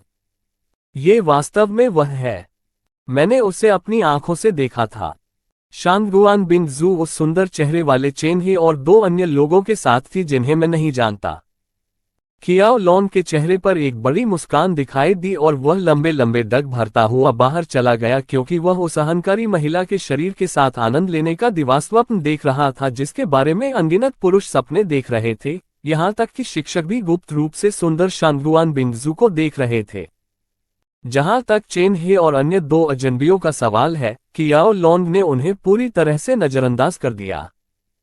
चेन वह एक शक्तिशाली परिवार से आया था, ये बात हर कोई अच्छी तरह से जानता था और यही कारण था कि किसी ने भी शांगगुआन बिंगजू को छूने की हिम्मत नहीं की, ये सोचकर कि वह उसका रक्षक था। हालांकि कम ही लोग जानते थे कि उसने कभी भी अपने अलावा किसी और की सुरक्षा पर भरोसा नहीं किया। लेकिन अब एक शक्तिशाली परिवार होने से क्या फायदा हुआ? क्या वे सभी एक ही स्थिति में नहीं थे? कियाओ लान को विश्वास था कि जब तक वह उस राक्षस से नहीं मिला जिसने भरिंग को मार डाला था, इस विश्वविद्यालय में उसे हराने में कोई सक्षम नहीं था। हालांकि उस आदमी को अभी मर जाना चाहिए या कम से कम गंभीर रूप से घायल हो जाना चाहिए। कियाओ लांग ने इमारत से बाहर निकलते समय सोचा। 3 दिन पहले उस रात कियाओ लॉन्ग उस समय भयभीत हो गया जब उसने विशाल हाथी भरिंग को देखा, उसका पूरा अस्तित्व भाग जाने और उस प्राणी के सामने न आने के लिए चिल्ला रहा था। हालांकि कियाओ लांग के आश्चर्य और आतंक के लिए एक व्यक्ति ने वास्तव में उस भरिंग का सामना करने की हिम्मत की और वास्तव में विजयी हुआ। कियाओ लांग ने ये सोचने की भी हिम्मत नहीं की कि अगर वह व्यक्ति एक दिन उसके दुश्मन के रूप में उसके सामने आ जाए तो क्या होगा। इसलिए इस तथ्य का अवसर लेते हुए कि यह व्यक्ति हाथी बीटल को हराने के बाद घायल हो गया था, कियाओ लॉन्ग ने ऐसे व्यक्ति को घेरने के लिए बड़ी संख्या में लाशों को आकर्षित किया। वास्तव में कियाओ लांग उस समय इतना डरा हुआ था कि उसने पास जाने की हिम्मत भी नहीं की और 100 से अधिक संक्रमित मरे लोगों को आकर्षित करने के बाद चला गया। लेकिन कियाओ लांग को विश्वास नहीं था कि वह अज्ञात व्यक्ति बच गया होगा और अगर वह बच भी गया तो तूफान के बीच में हुए उस भीषण युद्ध को देखते हुए उसकी चोटें गंभीर होनी चाहिए। बाई जेमिन और बाकी बचे लोग ही यूहान के मार्गदर्शन में आगे बढ़े। यद्यपि वह यूहान डरा हुआ था और यदि संभव हो तो अपने पूरे जीवन में कियाओ लांग को दोबारा नहीं देखना चाहता था, लेकिन शांगगुआन बिंगजू उसे जो मौत की नजर दे रहा था, उसके तहत उसने न कहने की हिम्मत नहीं की और केवल आज्ञाकारी तरीके से आगे बढ़ सकता था। बिंगजू, तुम एक पल के लिए भी शांत क्यों नहीं हो जाते? चेन वह अपने सबसे अच्छे दोस्त के साथ साथ चल रहा था और साथ ही वह एकमात्र महिला थी जिससे उसने कभी प्यार किया था और उसे धीमी आवाज में खुश करने की कोशिश कर रहा था। दुर्भाग्य से उनके सभी प्रयास बुरी तरह विफल रहे। शांगगुआन बिंगजू की नजर उसके सामने सड़क पर टिकी हुई थी और हर बार जब कोई जोबी उसकी दृष्टि में आने की हिम्मत करता था तो 2 बार गुर्राने से पहले ही उसे बुरी तरह से मार दिया जाता था। बाई जेमिन काफी आश्चर्यचकित थी। हालांकि अतीत में वह हर किसी के प्रति उदासीन था और विशेष रूप से किसी पर ध्यान नहीं देता था, वास्तविकता ये थी कि शांगगुआन बिंगजू को तब तक नहीं जानना असंभव था जब तक कि वह इस विश्वविद्यालय का छात्र या शिक्षक न हो। हालांकि अफवाहों से वह ठंडा और उदासीन शांगगुआन बिंगजू और जिसे वह 1 सप्ताह से जानता था, इस समय गायब हो गया था। जबकि वह अभी भी ठंडी थी, वह सुरुचिपूर्ण ठंडक गायब हो गई थी और उसकी जगह घातक ठंडक ने ले ली थी जिसके करीब कोई भी जाने को तैयार नहीं था। अध्याय 37 सत्ता तो है लेकिन अपने ही सहयोगियों द्वारा उसे रोका जा रहा है। शांगगुआन बिंगजू के बेहद खराब मूड को भांपते हुए जीवित बचे लोगों में से किसी ने भी एक शब्द भी कहने की हिम्मत नहीं की और भारी बैकपैक और खाने पीने की चीजों से भरे बैग ले जाना जारी रखा। ये यहाँ है। झिझकते हुए हे यूहान ने एक सड़क दूर एक 4 मंजिला इमारत की ओर इशारा किया और उसकी बातें सुनकर हर कोई रुक गया। सभी की निगरानी में शांगगुआन बिंगजू ने उदासीनता से सिर हिलाया और चेन ही के साथ धीरे धीरे आगे बढ़ा। लियांग पेंग भी थोड़ा पीछे पीछे चले। आखिरकार इस समूह के सदस्य के रूप में शांगुआन बिंग जू एक महत्वपूर्ण संपत्ति थी और लियांग पेंग उसे मरते हुए नहीं देखना चाहता था, क्योंकि इसका मतलब होगा कि उसका अपना जीवन तब से कठिन हो जाएगा। जहां तक बाय जेमिन की बात है, वो जीवित बचे लोगों के बीच घुल मिल गया और धीमी आवाज में, जिसे कोई सुन नहीं सका, फुसफुसाया, अरे लिलिथ, क्या ये वही आदमी है जिसने 3 दिन पहले मुझे मारने की कोशिश की थी? वास्तव में वह वही है जिसने लाशों की भीड़ को आकर्षित किया था। जमीन से कई मीटर ऊपर तैरते हुए लिलिथ ने सहज मुस्कान के साथ सिर हिलाया। उसने जिज्ञासा भरी आंखों से बाय जेमिन की ओर देखा और पूछा, तुम क्या करोगे? बस इंतजार करो और देखो, बाय जेमिन ने उदासीनता से उत्तर दिया। हालांकि उसकी आंखों में नंगी आंखों के लिए अगोचर शीतलता का एक संकेत झलक रहा था। तुम ज़ोंबी का उपयोग करके मुझे मारने की कोशिश करने का साहस कर रहे हो। मैं तुम्हें तब असफल होने के परिणाम दिखाऊंगा। ओह, ये वास्तव में आप हैं, शांगुआन बिंग जू, कियाओ लोंग ने अपनी बाहें फैलाते हुए खुशी से कहा। जब वह अपने सामने सुंदर महिला के उभारों को देख रहा था तो उसकी आंखें नग्न इच्छा से चमक उठीं। शांगुआन बिंग जू निस्संदेह सबसे खूबसूरत महिला थी जिसे उसने अपने पूरे जीवन में कभी देखा था। केवल ऐसी महिला ही वास्तव में उसकी रानी बनने के योग्य थी। आप इस समूह के नेता कियाओ लांग हैं जो खुद को राजा कहते हैं। शांगुआन बिंग जू की आवाज ठंडी थी क्योंकि वह उसे उदासीनता से देख रही थी। ये सही है, कियाओ लांग ने खंडन नहीं किया और सिर हिलाते हुए पुष्टि की। उन्होंने पहले चेन हे और फिर लियांग पेंग का निरीक्षण किया और कहा, मैं देख रहा हूं कि आप भी अच्छे लड़ाके हैं। इस राजा के साथ जुड़ने के बारे में क्या ख्याल है? मैं आपको सबसे अच्छा इलाज और सबसे अच्छी दिखने वाली महिलाओं का वादा कर सकता हूं। सबसे ऊपर और केवल एक के नीचे, मैं। चेन, उसने उसकी ओर ऐसे देखा जैसे वह कोई मूर्ख हो। इस व्यक्ति ने निश्चित रूप से लाशों की तरह अपना दिमाग खो दिया है। जब लियांग पेंग ने महिला शब्द सुना तो वह इस प्रस्ताव से ललचाया, लेकिन अंत में उसने आह भरी और बार बार क्या अफसोस कहा। शांगुआन बिंग जू स्पष्ट रूप से कोई बकवास सुनने के मूड में नहीं थी। उसने अपना दाहिना हाथ धीरे से हिलाया और कियाओ लोंग की बाहों की ओर बढ़ने से पहले 2 बर्फ की बाइकें उसके सिर के ऊपर तैरती हुई दिखाई दी। उसका स्पष्ट इरादा उसे तुरंत अक्षम करने का था।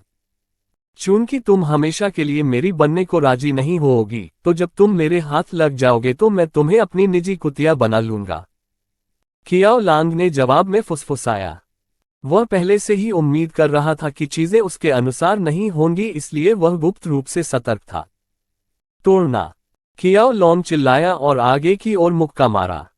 टकराना, कियाओ लोंग का मुक्का इतना तेज लग रहा था कि उसके सामने की हवा में जोरदार धमाके हो रहे थे, मानो उस प्रहार के बाद एक हवाई तोप बन गई हो। मजबूत दबाव से शांगुआन बिंग जू की 2 बर्फ की बाइकें टूट गईं।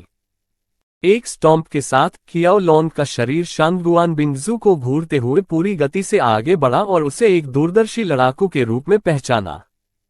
शांगुआन बिंग जू की अभिव्यक्ति अपरिवर्तित रही। उसके हाथ हिलाने पर 10 बर्फ की बाइकें उसके सिर के ऊपर प्रकट हुईं और दुश्मन की ओर चली गईं। 10 बर्फ की बाइकों को पूरी गति से आते देख कियाओ लोंग का चेहरा थोड़ा बदल गया और वह किनारे की ओर कूदने के लिए मजबूर हो गया। वह बमुश्किल जमीन पर लुढ़का था और 3 बाइकों से बच गया था कि अन्य 7 ने रास्ता बदल दिया और उसका पीछा करना जारी रखा। जवाब में कियाओ लोंग ने दोनों मुट्ठियां भींच ली और आगे की ओर मुक्कों की झड़ी लगा दी। Bang bang bang bang. एक क्षण में 7 बर्फ के ढेर बर्फ के छोटे टुकड़ों में कुचल गए जो जमीन पर शक्तिहीन रूप से गिर गए। जवाबी कार्रवाई में कियाओ लोंग ने दोनों मुट्ठियां भींच लीं और चेन्हे और लियांग पेंग को घूरते हुए जोरदार मुक्का आगे की ओर मारा। हवा में शोर मच गया और 2 हवाई तोपें उन 2 व्यक्तियों की ओर चली गईं जिनका स्पष्ट रूप से भाग लेने का कोई इरादा नहीं था। दोनों आदमी स्तब्ध थे। उनमें से किसी को भी उम्मीद नहीं थी कि जब वह किसी दूसरे व्यक्ति से लड़ रहा होगा तो यह व्यक्ति अचानक उन पर हमला कर देगा। ये देखकर आखिरकार शांगुआन बिंग जू के चेहरे पर थोड़ा बदलाव आया। बिना देर किए उसने दोनों हाथ हिलाए और बर्फ की 2 पतली दीवारें उन दोनों आदमियों के सामने आ गईं। टकराना टकराना। बर्फ की 2 पतली दीवारें वायु तोप के बल से कुचल दी गईं, लेकिन वे गुप्त हमले को सफलतापूर्वक रोकने में सफल रहीं। दुर्भाग्य से शांगगुआन बिंग जू ने उन 2 बर्फ की दीवारों को बनाने के लिए बहुत सारा मन खर्च किया था। आखिरकार उसका बर्फ बनाने का कौशल प्रथम श्रेणी का कौशल था और इस पर उसका पूर्ण नियंत्रण नहीं था। हे। कियाओ लॉन्ग हंसा और हमलों की कमी का अवसर लेते हुए आगे बढ़ गया। अरे कमीने! चेन हे शर्मिंदगी से लाल हो गया और शाप देने से खुद को नहीं रोक सका। यदि शांगगुआन बिंग जू नहीं होता तो वह पिछले हमले में गंभीर रूप से घायल हो सकता था या मारा भी जा सकता था। लेकिन सबसे बुरी बात यह थी कि उसकी वजह से उसे आने वाली परेशानियों का सामना करना पड़ा। तेज और विशेषज्ञ आंदोलनों के साथ चेन हे ने अपनी पीठ पर तरकश से 3 तीर निकाले और उग्र क्रोध के साथ कियाओ लांग की ओर 3 तीर चलाए। क्या तुम अब भी नर्म बनने की कोशिश कर रहे हो? तुम बेकार हो। कियाओ लॉन्ग ने चेन हे की ओर देखा और व्यंग्य किया। एक जोरदार मुक्के से उसके अंगों पर निशाना साधे गए 3 तीर आसानी से फट गए। शांगगुआन बिंग जू ने 20 बर्फ की गोलियां बनाई और उन सभी को एक ही समय में आगे की ओर दागा। उसे अब अपने दुश्मन के जीवन की परवाह नहीं थी क्योंकि कई हमलों में सिर और हृदय जैसे क्षेत्रों को निशाना बनाया गया था। कियाओ लॉन्ग ने भी दुश्मन के हमलों के पैटर्न में बदलाव को देखा और तुरंत महसूस किया कि उसकी निराशा के अनुसार वह वास्तव में उससे कमजोर था। कोई अन्य विकल्प न होने के कारण उन्हें अपनी रणनीति बदलने के लिए मजबूर होना पड़ा। जबकि शांगगुआन बिंग जू ने सोचा कि कियाओ लांग उस पर हमला करना जारी रखेगा, उसने अचानक अपना शरीर घुमाया और चेन हे की ओर हमला किया, जो अभी भी उसके हमले को कुचलने की आसानी से हैरान था। चेन हे, सावधान! शांगगुआन बिंग जू अपने आप को चिल्लाने से नहीं रोक सकी और उसने उसके सामने बर्फ की एक दीवार बना दी। हा, तुम बहुत सुंदर हो गई हो टिल्डा। कियाओ लॉन्ग एक पागल की तरह जोर से हंसा जिसकी योजना सफल हो गई। उसके पैरों के नीचे हवा का बवंडर आ गया और उसकी गति नई ऊंचाइयों पर पहुंच गई। हर किसी की हतप्रभ निगाहों के बीच कियाओ लॉन्ग एक बार फिर शांगगुआन बिंग जू की ओर दौड़ा। हालांकि इस बार उसके पास और अधिक हमले करने का समय नहीं था क्योंकि अभी जो कुछ हुआ था उससे वह अभी भी स्तब्ध थी। शक्तिहीन, वह केवल देख सकती थी क्योंकि उसका हाथ उसे पकड़ने की कोशिश में आगे बढ़ा था। तुम्हारी हिम्मत कैसे हुई, अरे लड़के! बगल से गुस्से भरी दहाड़ की आवाज आई और उसके बाद जोर का दबाव आया। कियाओ लॉन्ग का चेहरा पीला पड़ गया जब उसने अपने सिर से सिर्फ 1 मीटर की दूरी पर एक बड़ा हथौड़ा देखा। यदि वह झटका उस तक पहुंच गया तो गंभीर रूप से घायल होने के बारे में भूल जाए, उसका सिर निस्संदेह कई 100 टुकड़ों में फट जाएगा। अध्याय 38 बिना पछतावे के हत्या भाग 1। हैरानी की बात यह है कि पीछे हटने के बजाय कियाओ लॉन्ग ने अपने दांत पीस लिए और अपनी मुट्ठी आगे की ओर कर दी।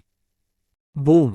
एक शक्तिशाली हवाई तोप विशाल हथौड़े से टकराई जिससे हमला रुक गया और कियाओ को पीछे हटने और दिशा बदलने के लिए काफी समय मिल गया। उसी समय लियांग पेंग के समय पर रुकावट के कारण शांगगुआन बिंग जू को आवश्यक समय मिल गया। जीवित बचे लोगों की भीड़ के बीच बाई जेमिन ने शांति से सब कुछ देखा। क्या आश्चर्य है! लिलिथ की आवाज उसके बगल से सुनाई दी। ये सोचना कि मनुष्य के पास वास्तव में आपके रक्त हेरफेर जितना मजबूत कौशल है।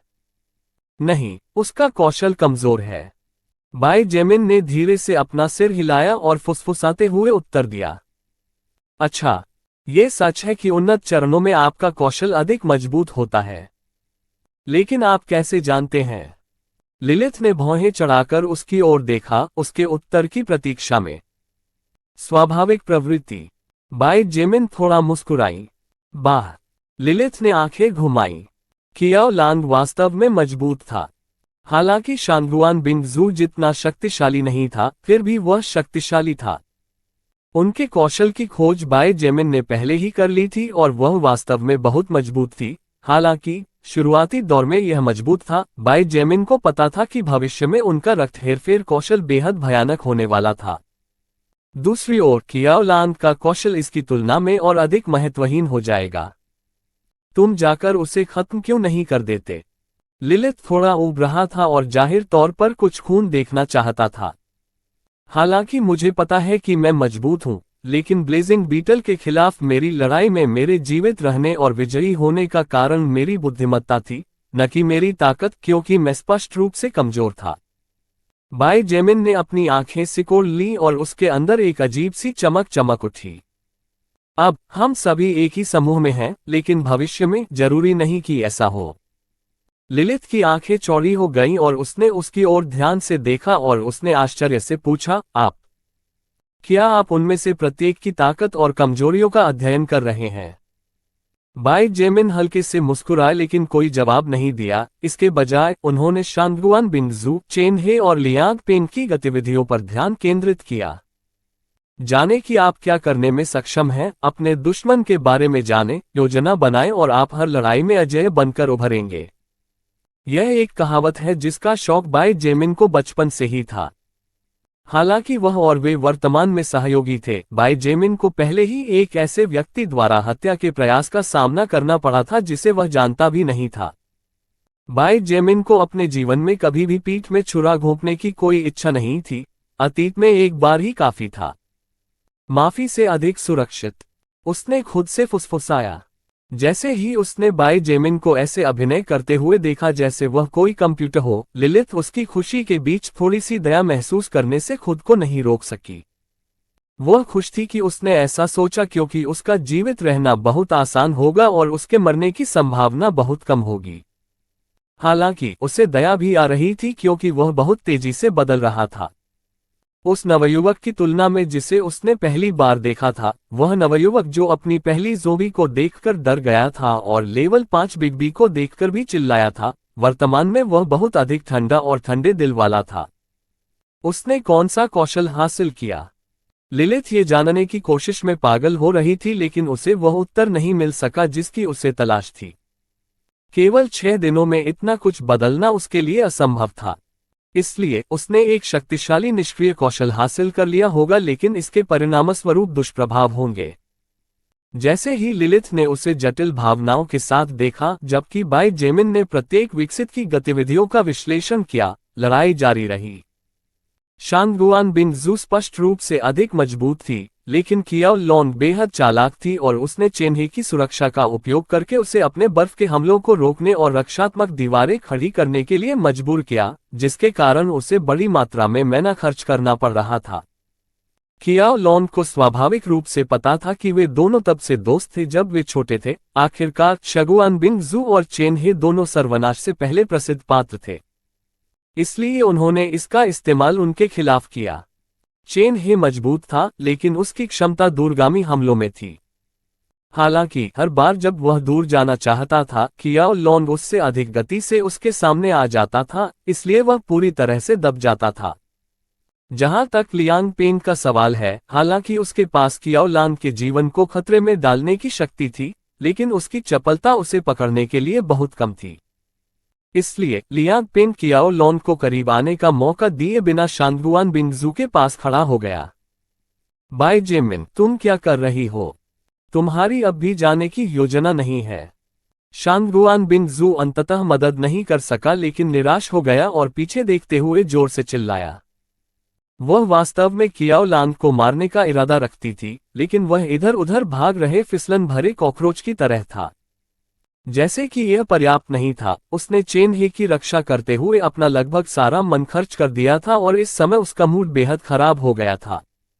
शांगुआन बिंगजू की बातें सुनकर कियाओ लॉन का चेहरा बदल गया और वह अपने पैरों के नीचे 2 हवाई तोपों का उपयोग करते हुए जल्दी से पीछे हट गया।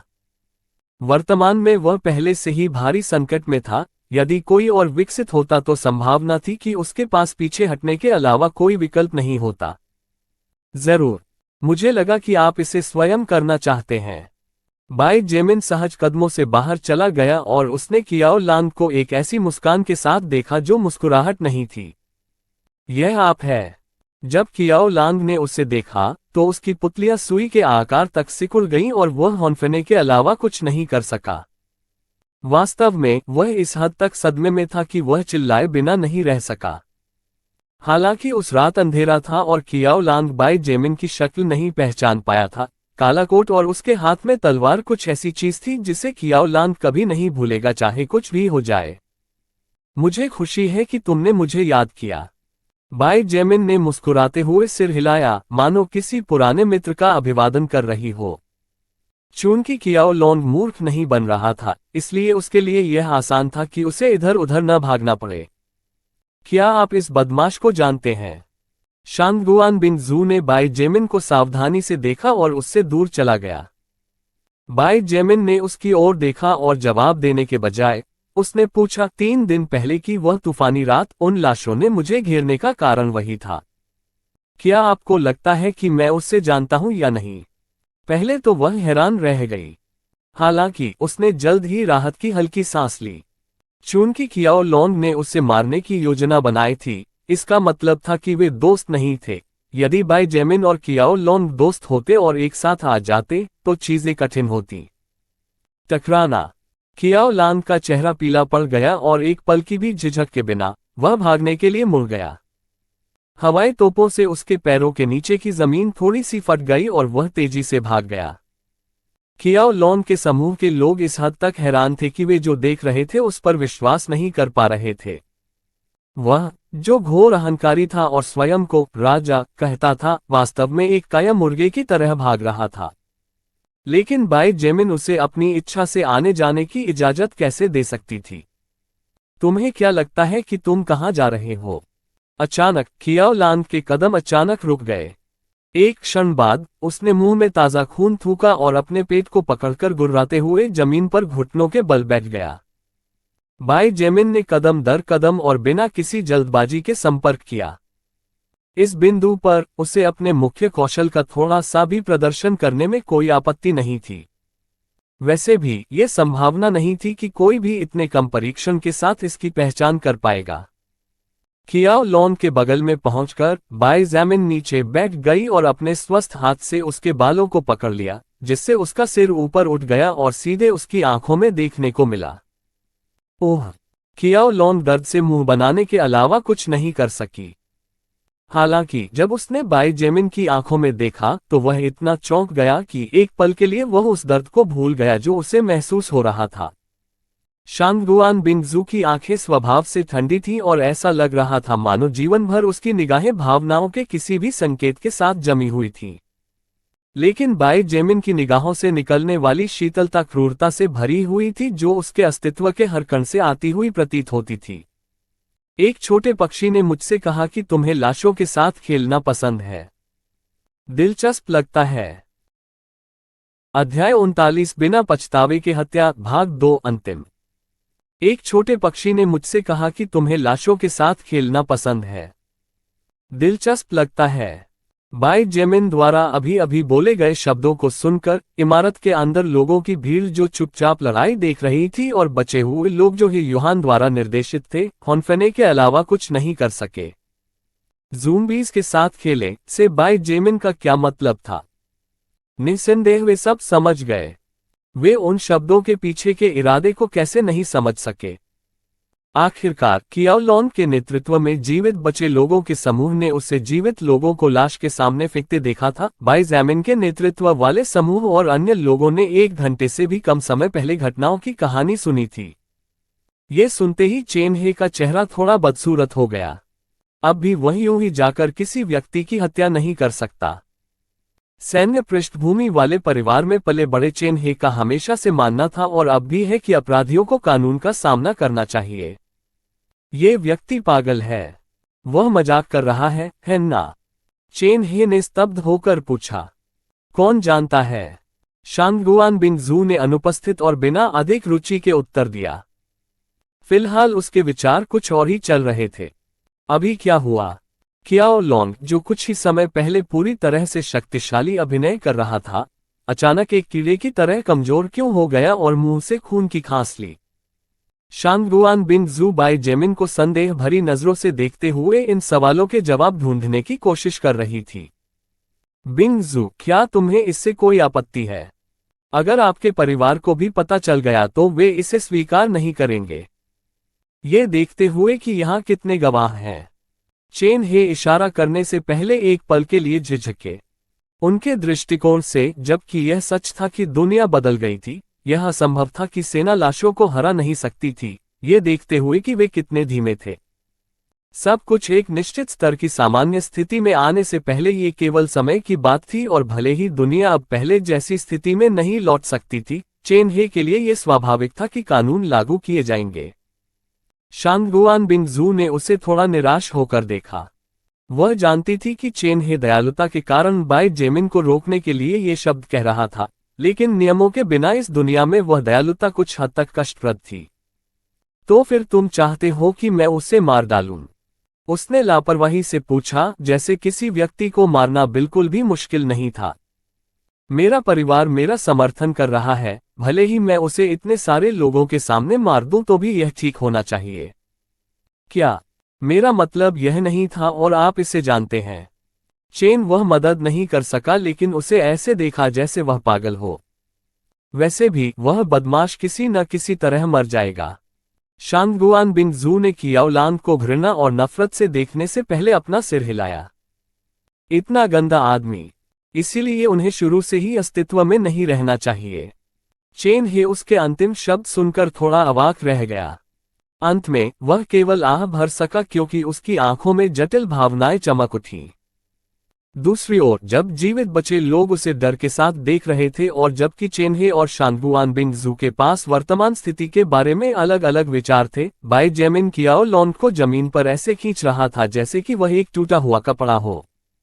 मुझे जाने दो, कमीने। कियाओ लांग ने उग्रता से दहाड़ते हुए खुद को मुक्त करने के लिए अपने कौशल को सक्रिय करने की कोशिश की। तथापि खांसी। कियाओ लांग को लगा कि उसके सभी आंतरिक अंग जकड़ गए हैं। ऐसा लग रहा था जैसे वे टुकड़े टुकड़े होने वाले थे। अंत में वह दूसरी बार मुंह से खून निकालने से खुद को नहीं रोक सका। क्या हो रहा है? कियाओ लांग डर गई थी। दर्द इतना ज्यादा था कि असहनीय होने वाला था। आप अपने वायु हेरफेर कौशल को सक्रिय नहीं कर सकते हैं। बाई जेमिन ने उदासीनता से सवाल किया, और कियाओ लॉन्ग को जमीन पर घसीटना जारी रखा। बाई जेमिन का हाथ एक अटूट लोहे के चिमटे की तरह था, जो कियाओ लांग के सिर से कसकर चिपक गया था और छूटने को तैयार नहीं था। क्या तुम्हें मेरे हुनर का नाम कैसे पता? कियाओ लॉन्ग ने उसे ऐसे देखा जैसे वह दिन के उजाले में किसी भूत को देख रहा हो। हम इसके बारे में, बाई जेमिन ने बिना जल्दबाजी के जवाब दिया और रुककर धीरे धीरे आ रहे 10 लाशों के समूह को देखकर थोड़ा मुस्कुराया। पिछली लड़ाई की आवाज के कारण कुछ जीव आकर्षित हो गए थे, इसलिए बाई जेमिन अभी 30 मीटर भी नहीं चली थी कि लाशों का एक समूह सामने आ गया। जब तुम पहले लड़ रहे थे तो मैंने देखा कि तुम अपनी मुट्ठियों का उपयोग करके अपने कौशल को छिपाने की कोशिश कर रहे थे। बाई जेमिन ने कियाओ लांग पर अपनी पकड़ ढीली करते हुए समझाया। कियाओ लॉन्ग मौके का फायदा उठाकर भागना चाहता था, लेकिन इससे पहले कि वह प्रतिक्रिया कर पाता, बाई जेमिन ने पहले ही अपने दाहिने पैर से हमला कर दिया था। अर्ग, तुम बहुत कमीने हो। मैं तुम्हें मार डालूंगा। मैं भगवान की कसम खाता हूं कि मैं तुम्हें मार डालूंगा। कियाओ लॉन्ग दर्द से चिल्लाया, क्योंकि उसे लगा कि उसके पैर की हड्डियां टुकड़े टुकड़े हो रही हैं। जब उसने बाई जेमिन को एक रक्तपिपासु राक्षस के रूप में देखा तो उसकी आंखें चौड़ी हो गईं। बाई जेमिन ने उसकी धमकी पर भी प्रतिक्रिया नहीं की और अपनी पूरी ताकत से उसके दूसरे पैर पर फिर से लात मारी। कियाओ लॉन्ग के दूसरे पैर की हड्डियां भी अनगिनत टुकड़ों में कुचल दी गईं और उसकी दर्द भरी तेज चीख हर जगह गूंज उठी। जैसा कि मैं तुम्हें पहले बता रहा था, बाई जेमिन ने मुस्कुराते हुए उसकी ओर देखा और समझाया, हालांकि आप अपने कौशल को अच्छी तरह से छिपा रहे थे, लेकिन जब आपने अपनी गति बढ़ा दी तो आपने बहुत बड़ी गलती की। तभी मुझे एहसास हुआ कि आपका कौशल मेरे जैसा ही था। बाई जेमिन ने कियाओ लांग के चेहरे पर घृणा, भय और आश्चर्य के भाव को नजरअंदाज कर दिया। इसके बजाय उसने लिलिथ को मुस्कुराते हुए देखा और लापरवाही से कहा, आप देखते हैं, भले ही पूरे वातावरण में हवा हो और इस कूड़े का कौशल शुरुआत में मेरे रक्त हेरफेर से अधिक मजबूत है, अगर वह सक्रिय नहीं हो सकता है तो क्या अच्छा है ये? तुम। लिलिथ ने उसकी ओर ऐसे देखा जैसे वह कोई राक्षस हो। बाई जेमिन न केवल अपने वास्तविक स्तर से कई गुना अधिक मजबूत थे, बल्कि वे उस ताकत के बहकावे में नहीं आए और आगे बढ़ने से पहले प्रत्येक स्थिति का सावधानीपूर्वक विस्तार से विश्लेषण किया। ये बेहद चिंताजनक था। चून की उच्च अस्तित्व वास्तव में निम्न अस्तित्व से बेहतर प्राणी थे, इसलिए सभी ने उनका तिरस्कार किया और उन्हें कोई महत्व नहीं दिया। हालांकि लिलिथ ने फिर से अपनी आंखें खोलीं और बाय जेमिन की आंखों में उदासीनता की झलक देखी। बाय जेमिन, आपने उस समय कौन सा कौशल प्राप्त किया था? आखिरकार वह पूछने से खुद को नहीं रोक सकी। यह अभी के लिए एक रहस्य है, उसने कदम दर कदम आते हुए ज़ूम्बीज़ को देखते हुए उत्तर दिया। तुम्हें एहसास है कि तुम्हारा व्यवहार सामान्य नहीं है, ठीक है? लिलिथ ने थोड़ा चिंतित होकर भौहें चढ़ा दी। अगर मैं गलत नहीं हूं, तो ये पहली बार होगा कि आप किसी व्यक्ति को मारने जा रहे हैं, लेकिन आपका हाथ एक सेकंड के लिए भी नहीं कांप रहा है और आपकी नज़र में जरा भी हलचल नहीं हुई है। क्या आप सोचो, क्या अतीत में तुम इस तरह व्यवहार करोगे? ये सुनकर बाय जेमिन को थोड़ा आश्चर्य हुआ और उसकी भौहें चढ़ गईं क्योंकि उसे एहसास हुआ कि लिलिथ थोड़ा सही था। दरअसल उसे नहीं लगा कि वह कुछ गलत कर रहा है और न ही उसे इस बात का डर था कि वह क्या करने जा रहा है। क्या ये स्टोन हॉट कौशल का प्रभाव था? बाय जेमिन ने स्थिति का विश्लेषण किया। हालांकि उसने धीरे से अपना सिर हिलाया और उदासीनता से उत्तर दिया, इससे कोई फर्क नहीं पड़ता।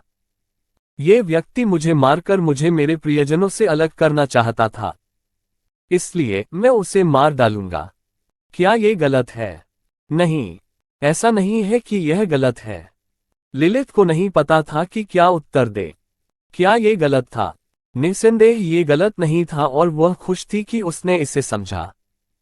हालांकि उसकी खुशी इस एहसास से कम नहीं हो सकी कि इस समय वह एक इंसान की तुलना में फायदे और नुकसान की गणना करने वाली एक मशीन की तरह दिखने लगी थी।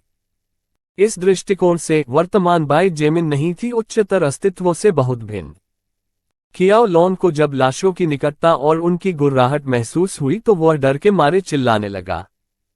उसने अपने वायु हेरफेर कौशल को सक्रिय करने की कोशिश की, लेकिन जब भी बाय जेमिन ने अपने रक्त हेरफेर कौशल को सक्रिय किया, तो उसके सभी प्रयास उस दर्दनाक दर्द के कारण नष्ट हो गए, जो उसे हर बार महसूस होता था। जब तक यह मेरे और मेरे प्रियजनों के लिए है, भले ही मुझे सैकड़ों लोगों को मारना पड़े, मैं बिना पछतावे के मार सकता हूं। बाय जेमिन ने उदासीनता से कहा और धीरे धीरे अपने आप से बुदबुदाते हुए चली गई, जैसे कि उस विचार को और भी अधिक मजबूत करना हो। अध्याय 40 अंतर और समानताएं भाग 1। डी मेरे करीब मत आओ, हे प्राणी। कियाओ लॉन्ग ने अपने एयर मैनिपुलेशन कौशल को सक्रिय करते हुए अपने हाथों से पीछे की ओर रेंगते हुए दिखाया कि पहले उसकी मुट्ठी का उपयोग केवल उसके कौशल की वास्तविक प्रकृति को छिपाने के लिए था, जैसा कि बाय जेमिन ने पहले कहा था। Bang bang bang. 3 हवाई तोपों ने 3 लाशों के सिर उड़ा दिए और जमीन जल्द ही खूनी गंदगी में बदल गई। इसके तुरंत बाद 3 अन्य बड़ी हवाई तोपों ने पास के 3 अन्य लाशों के सिर उड़ा दिए।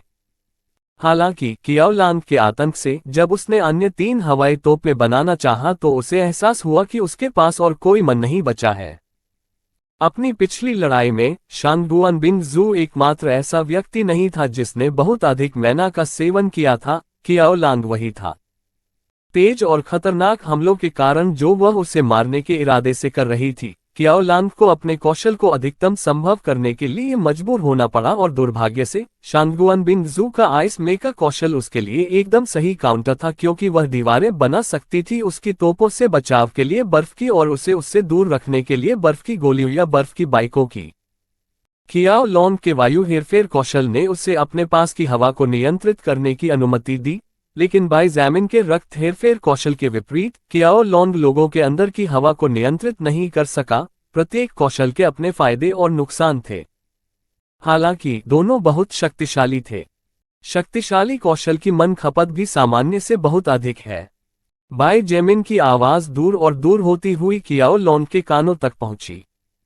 उसकी भयभीत और घबराई हुई निगाहों के नीचे एक ज़ोंबी आगे बढ़ा और उसके चेहरे पर तेज काटने से पहले उसका सिर पकड़ लिया। आग! दर्द हो रहा है, बहुत दर्द हो रहा है। एक और ज़ोंबी उसके बगल में घुटनों के बल बैठ गया और उसकी बांह पर काट लिया, इस प्रक्रिया में मांस का एक बड़ा टुकड़ा फाड़ दिया। मेरी मदद करो, मैंने पहले जो किया उसके लिए मुझे खेद है। एक तीसरे ज़ोंबी ने उसकी दूसरी बांह पकड़ ली और उसके हाथ को खाना शुरू कर दिया और एक ही बार में 2 अंगुलियों को फाड़ दिया। मैं आपका कुत्ता बनने को तैयार हूं। मैं आपके लिए खच्चर की तरह मौत तक काम करूंगा। कियाओ लॉन की हताश चीखें हर जगह गूंजने लगीं, जिससे उसकी आवाज आसपास की इमारतों के बीच उछलने लगी, जिससे एक बड़ी ऊंची गूंज पैदा हुई जिसने इसे सुनने वाले सभी लोगों के कानों को हिला दिया। 4 लाशों की देखरेख में कियाओ लॉन को इस हद तक काटा गया कि उसका शरीर खून और मांस का एक टुकड़ा बन गया था। उसकी दर्द और पीड़ा की चीखें तब बंद हो गईं जब एक राक्षस ने उसका गला काट लिया। जीवित बचे लोग डर से कांप उठे क्योंकि उन्होंने ऐसा भयावह दृश्य अपनी आंखों से देखा था। कुछ ऐसा जो केवल फिल्मों, उपन्यासों या फैंटेसी किताबों में घटित होना चाहिए, वास्तव में उनके सामने बिना किसी सेंसरशिप के और कल्पना के लिए कुछ भी छोड़े घटित हो रहा था। हर किसी की नजर अनजाने में बाएं जमीन पर पड़ी, जो लगभग 20 मीटर दूर थी। हालांकि उनमें से किसी ने भी कुछ सेकंड से अधिक समय तक उसकी ओर देखने की हिम्मत नहीं की, फिर जल्दी से दूसरी ओर देखने लगे जैसे कि उन्हें डर हो कि वह अचानक उन्हें लाश में फेंक देगा। यहां तक कि उस इमारत के अंदर के शिक्षक जहां कियाओ लांग द्वारा बचाया गया समूह अतीत में था, बाई जेमिन को आश्चर्य और घबराहट से देख रहे थे। किसने सोचा होगा कि यह युवक वास्तव में इतना क्रूर हो सकता है? लेकिन सबसे आश्चर्य की बात यह थी कि उसकी अभिव्यक्ति इतनी उदासीन थी जैसे कि उसने अभी जो किया है उसका उससे कोई लेना देना नहीं है। हालांकि कुछ लोग ऐसे भी थे जिन्होंने कियाओ लॉन की मृत्यु को अंतहीन घृणा से देखा, और जब उनकी नजर बाई जेमिन की पीठ पर पड़ी तो वह घृणा कृतज्ञता में बदल गई। ये लोग वे महिलाएं थीं जो कियाओ लांग के अत्याचार से पीड़ित थीं। लगभग 1 सप्ताह तक दुर्व्यवहार और आपत्तिजनक व्यवहार किए जाने के बाद ये महिलाएं बदला लेने के लिए कुछ भी करने को तैयार थीं। बहुत बुरा, वे इसके बारे में कुछ भी करने में बहुत कमजोर थे। लेकिन बाई जेमिन की शक्ल इतने लंबे समय के अंधेरे के बाद उगते सूरज की तरह थी। कितनी विडंबना है, यह आदमी जो भविष्य में विभिन्न नस्लों के खिलाफ लड़ने के लिए मानव जाति की सबसे मजबूत शक्तियों में से एक हो सकता था, वास्तव में अपनी शक्तियां हासिल करने के 1 हफ्ते से भी कम समय में किसी अन्य इंसान के हाथों मर गया। लिलिथ जब उसने कियाओ लांग को धीरे धीरे निगलते हुए देखा तो उसने एक अनौपचारिक मुस्कान के साथ टिप्पणी की। जाहिर तौर पर वह पहले से ही ऐसे दृश्यों की आदी थी। वास्तव में कियाओ लांग का महान व्यक्ति बनना तय था और एयर मैनिपुलेशन के कौशल को उसका मुख्य आधार मानते हुए, जब तक उसे उच्च क्रम के राक्षसों का सामना नहीं करना पड़ा, तब तक जीवित रहना उसके लिए कोई बड़ी समस्या नहीं होनी चाहिए। वह उज्ज्वल नियति 3 दिन पहले उस आंधी रात में गायब हो गई जब उसने मुझे मारने की कोशिश की। बाई जेमिन ने एक कदम आगे बढ़ाते ही समाप्त कर दिया। झकझोरना, झकझोरना, झकझोरना, झकझोरना। बिजली की गति से 4 वार करते हुए जमीन पर गिरने से ठीक पहले 4 सिर हवा में उड़ गए और अंत में रुकने से पहले 2 बार लुढ़के। पास आ रही लाशों को नजरअंदाज करते हुए बाई जेमिन कियाओ लॉन की टूटी हुई लाश के बगल में बैठ गई और अविश्वसनीय रूप से भीषण और घृणित दृश्य को देखकर थोड़ी सी भौहें सिकोड़ने से खुद को नहीं रोक सकी। उल्टी करने की इच्छा को दबाते हुए उसने अंततः कुछ दिलचस्प चीजें खोजने से पहले शरीर के माध्यम से टटोलना शुरू कर दिया। तूफान हार, दुर्लभ ग्रेड खजाना, अंदर महान हवा जैसी तात्विक शक्ति समाहित है। दिन में एक बार यह एक सीधी रेखा में तूफान छोड़ सकता है और आसपास के लक्ष्यों को उड़ा सकता है। सुसज्जित होने पर मैजिक जोड़ 10 ब्रॉडबैंड डैगर, सामान्य ग्रेड खजाना, छुपाने में आसान और ले जाने में आसान डैगर होबेनाइट नामक धातु से बनाया गया है। ये स्टील से सख्त और कॉक से हल्का होता है। सुसज्जित होने पर शक्ति जोड़ 5। हालांकि कियाओ लॉन के शरीर में केवल 2 खजाने थे, वे बाई जेमिन के लिए 2 नई वस्तुएं थीं। मानव शक्तियों को परास्त करके न केवल राक्षसों की तरह आत्मिक शक्ति और अनुभव प्राप्त करना संभव था, बल्कि उन सभी वस्तुओं को प्राप्त करना भी संभव था जो हारने वाले ने एकत्रित और संचित की थीं। निस्संदेह, जबकि यह सच था कि शत्रु का स्तर जितना ऊंचा और उनके पास जितने अधिक खजाने थे, उन्होंने एक व्यक्ति को चलते फिरते खजाने में बदल दिया। वास्तविकता यह थी कि ऐसे प्राणियों को हराना भी आनुपातिक रूप से कठिन था। इसके अलावा, हालांकि वर्तमान बाई जेमिन को लोगों को मारने में कोई परेशानी नहीं थी, लेकिन वह खुद को एक पागल मशीन नहीं मानता था जो सिर्फ कुछ खजाने इकट्ठा करने के लिए लोगों को मारता था। जब तक कोई उनके रास्ते में रुकावट नहीं डालता, बाई जेमिन उस व्यक्ति को अपना दुश्मन नहीं मानती थी और इसलिए उन पर हमला भी नहीं करती थी। हालांकि सिर्फ इसलिए कि बाई जेमिन ने ऐसा सोचा था, इसका मतलब यह नहीं था कि हर कोई ऐसा सोचता था। ऐसे लोग जरूर होंगे जो इंसानों का शिकार करके उनका सामान छीन लेते होंगे। बाई जेमिन का चेहरा अचानक बदल गया, लेकिन वह जल्द ही शांत हो गया। झपट्टा मारना। एक बर्फ की गोली दूर से चली और कियाओ लॉन की लाश के सिर पर सटीक रूप से लगी। आश्चर्य की बात है कि मस्तिष्क में घुसने के बाद बर्फ की गोली ने भयानक मात्रा में ठंड छोड़ी, जिसने व्यावहारिक रूप से पूरे सिर को जमा दिया और इसे बर्फ के टुकड़े में बदल दिया। भले ही उस दुष्ट का जीवन उन लाशों द्वारा निगले जाने के बाद खत्म हो गया हो, फिर भी वह उनमें से एक बन सकता है। कुछ मीटर दूर एक हल्की आवाज सुनाई दी। अपना सिर थोड़ा ऊपर उठाते हुए बाई जेमिन ने शांगुआन बिंग जू को आते देखा। उसके पीछे चेन हे और लियांग पेंग उसे अलग अलग भावनाओं से देख रहे थे, लेकिन दोनों में एक बात साझा थी, भय और सावधानी का स्पर्श। स्पष्ट रूप से बाई जेमिन ने अभी जो किया था उससे दोनों व्यक्तियों को बहुत अधिक झटका लगा था और उनकी छवि उनके दिमाग में एक खतरनाक व्यक्ति के रूप में अंकित हो गई थी।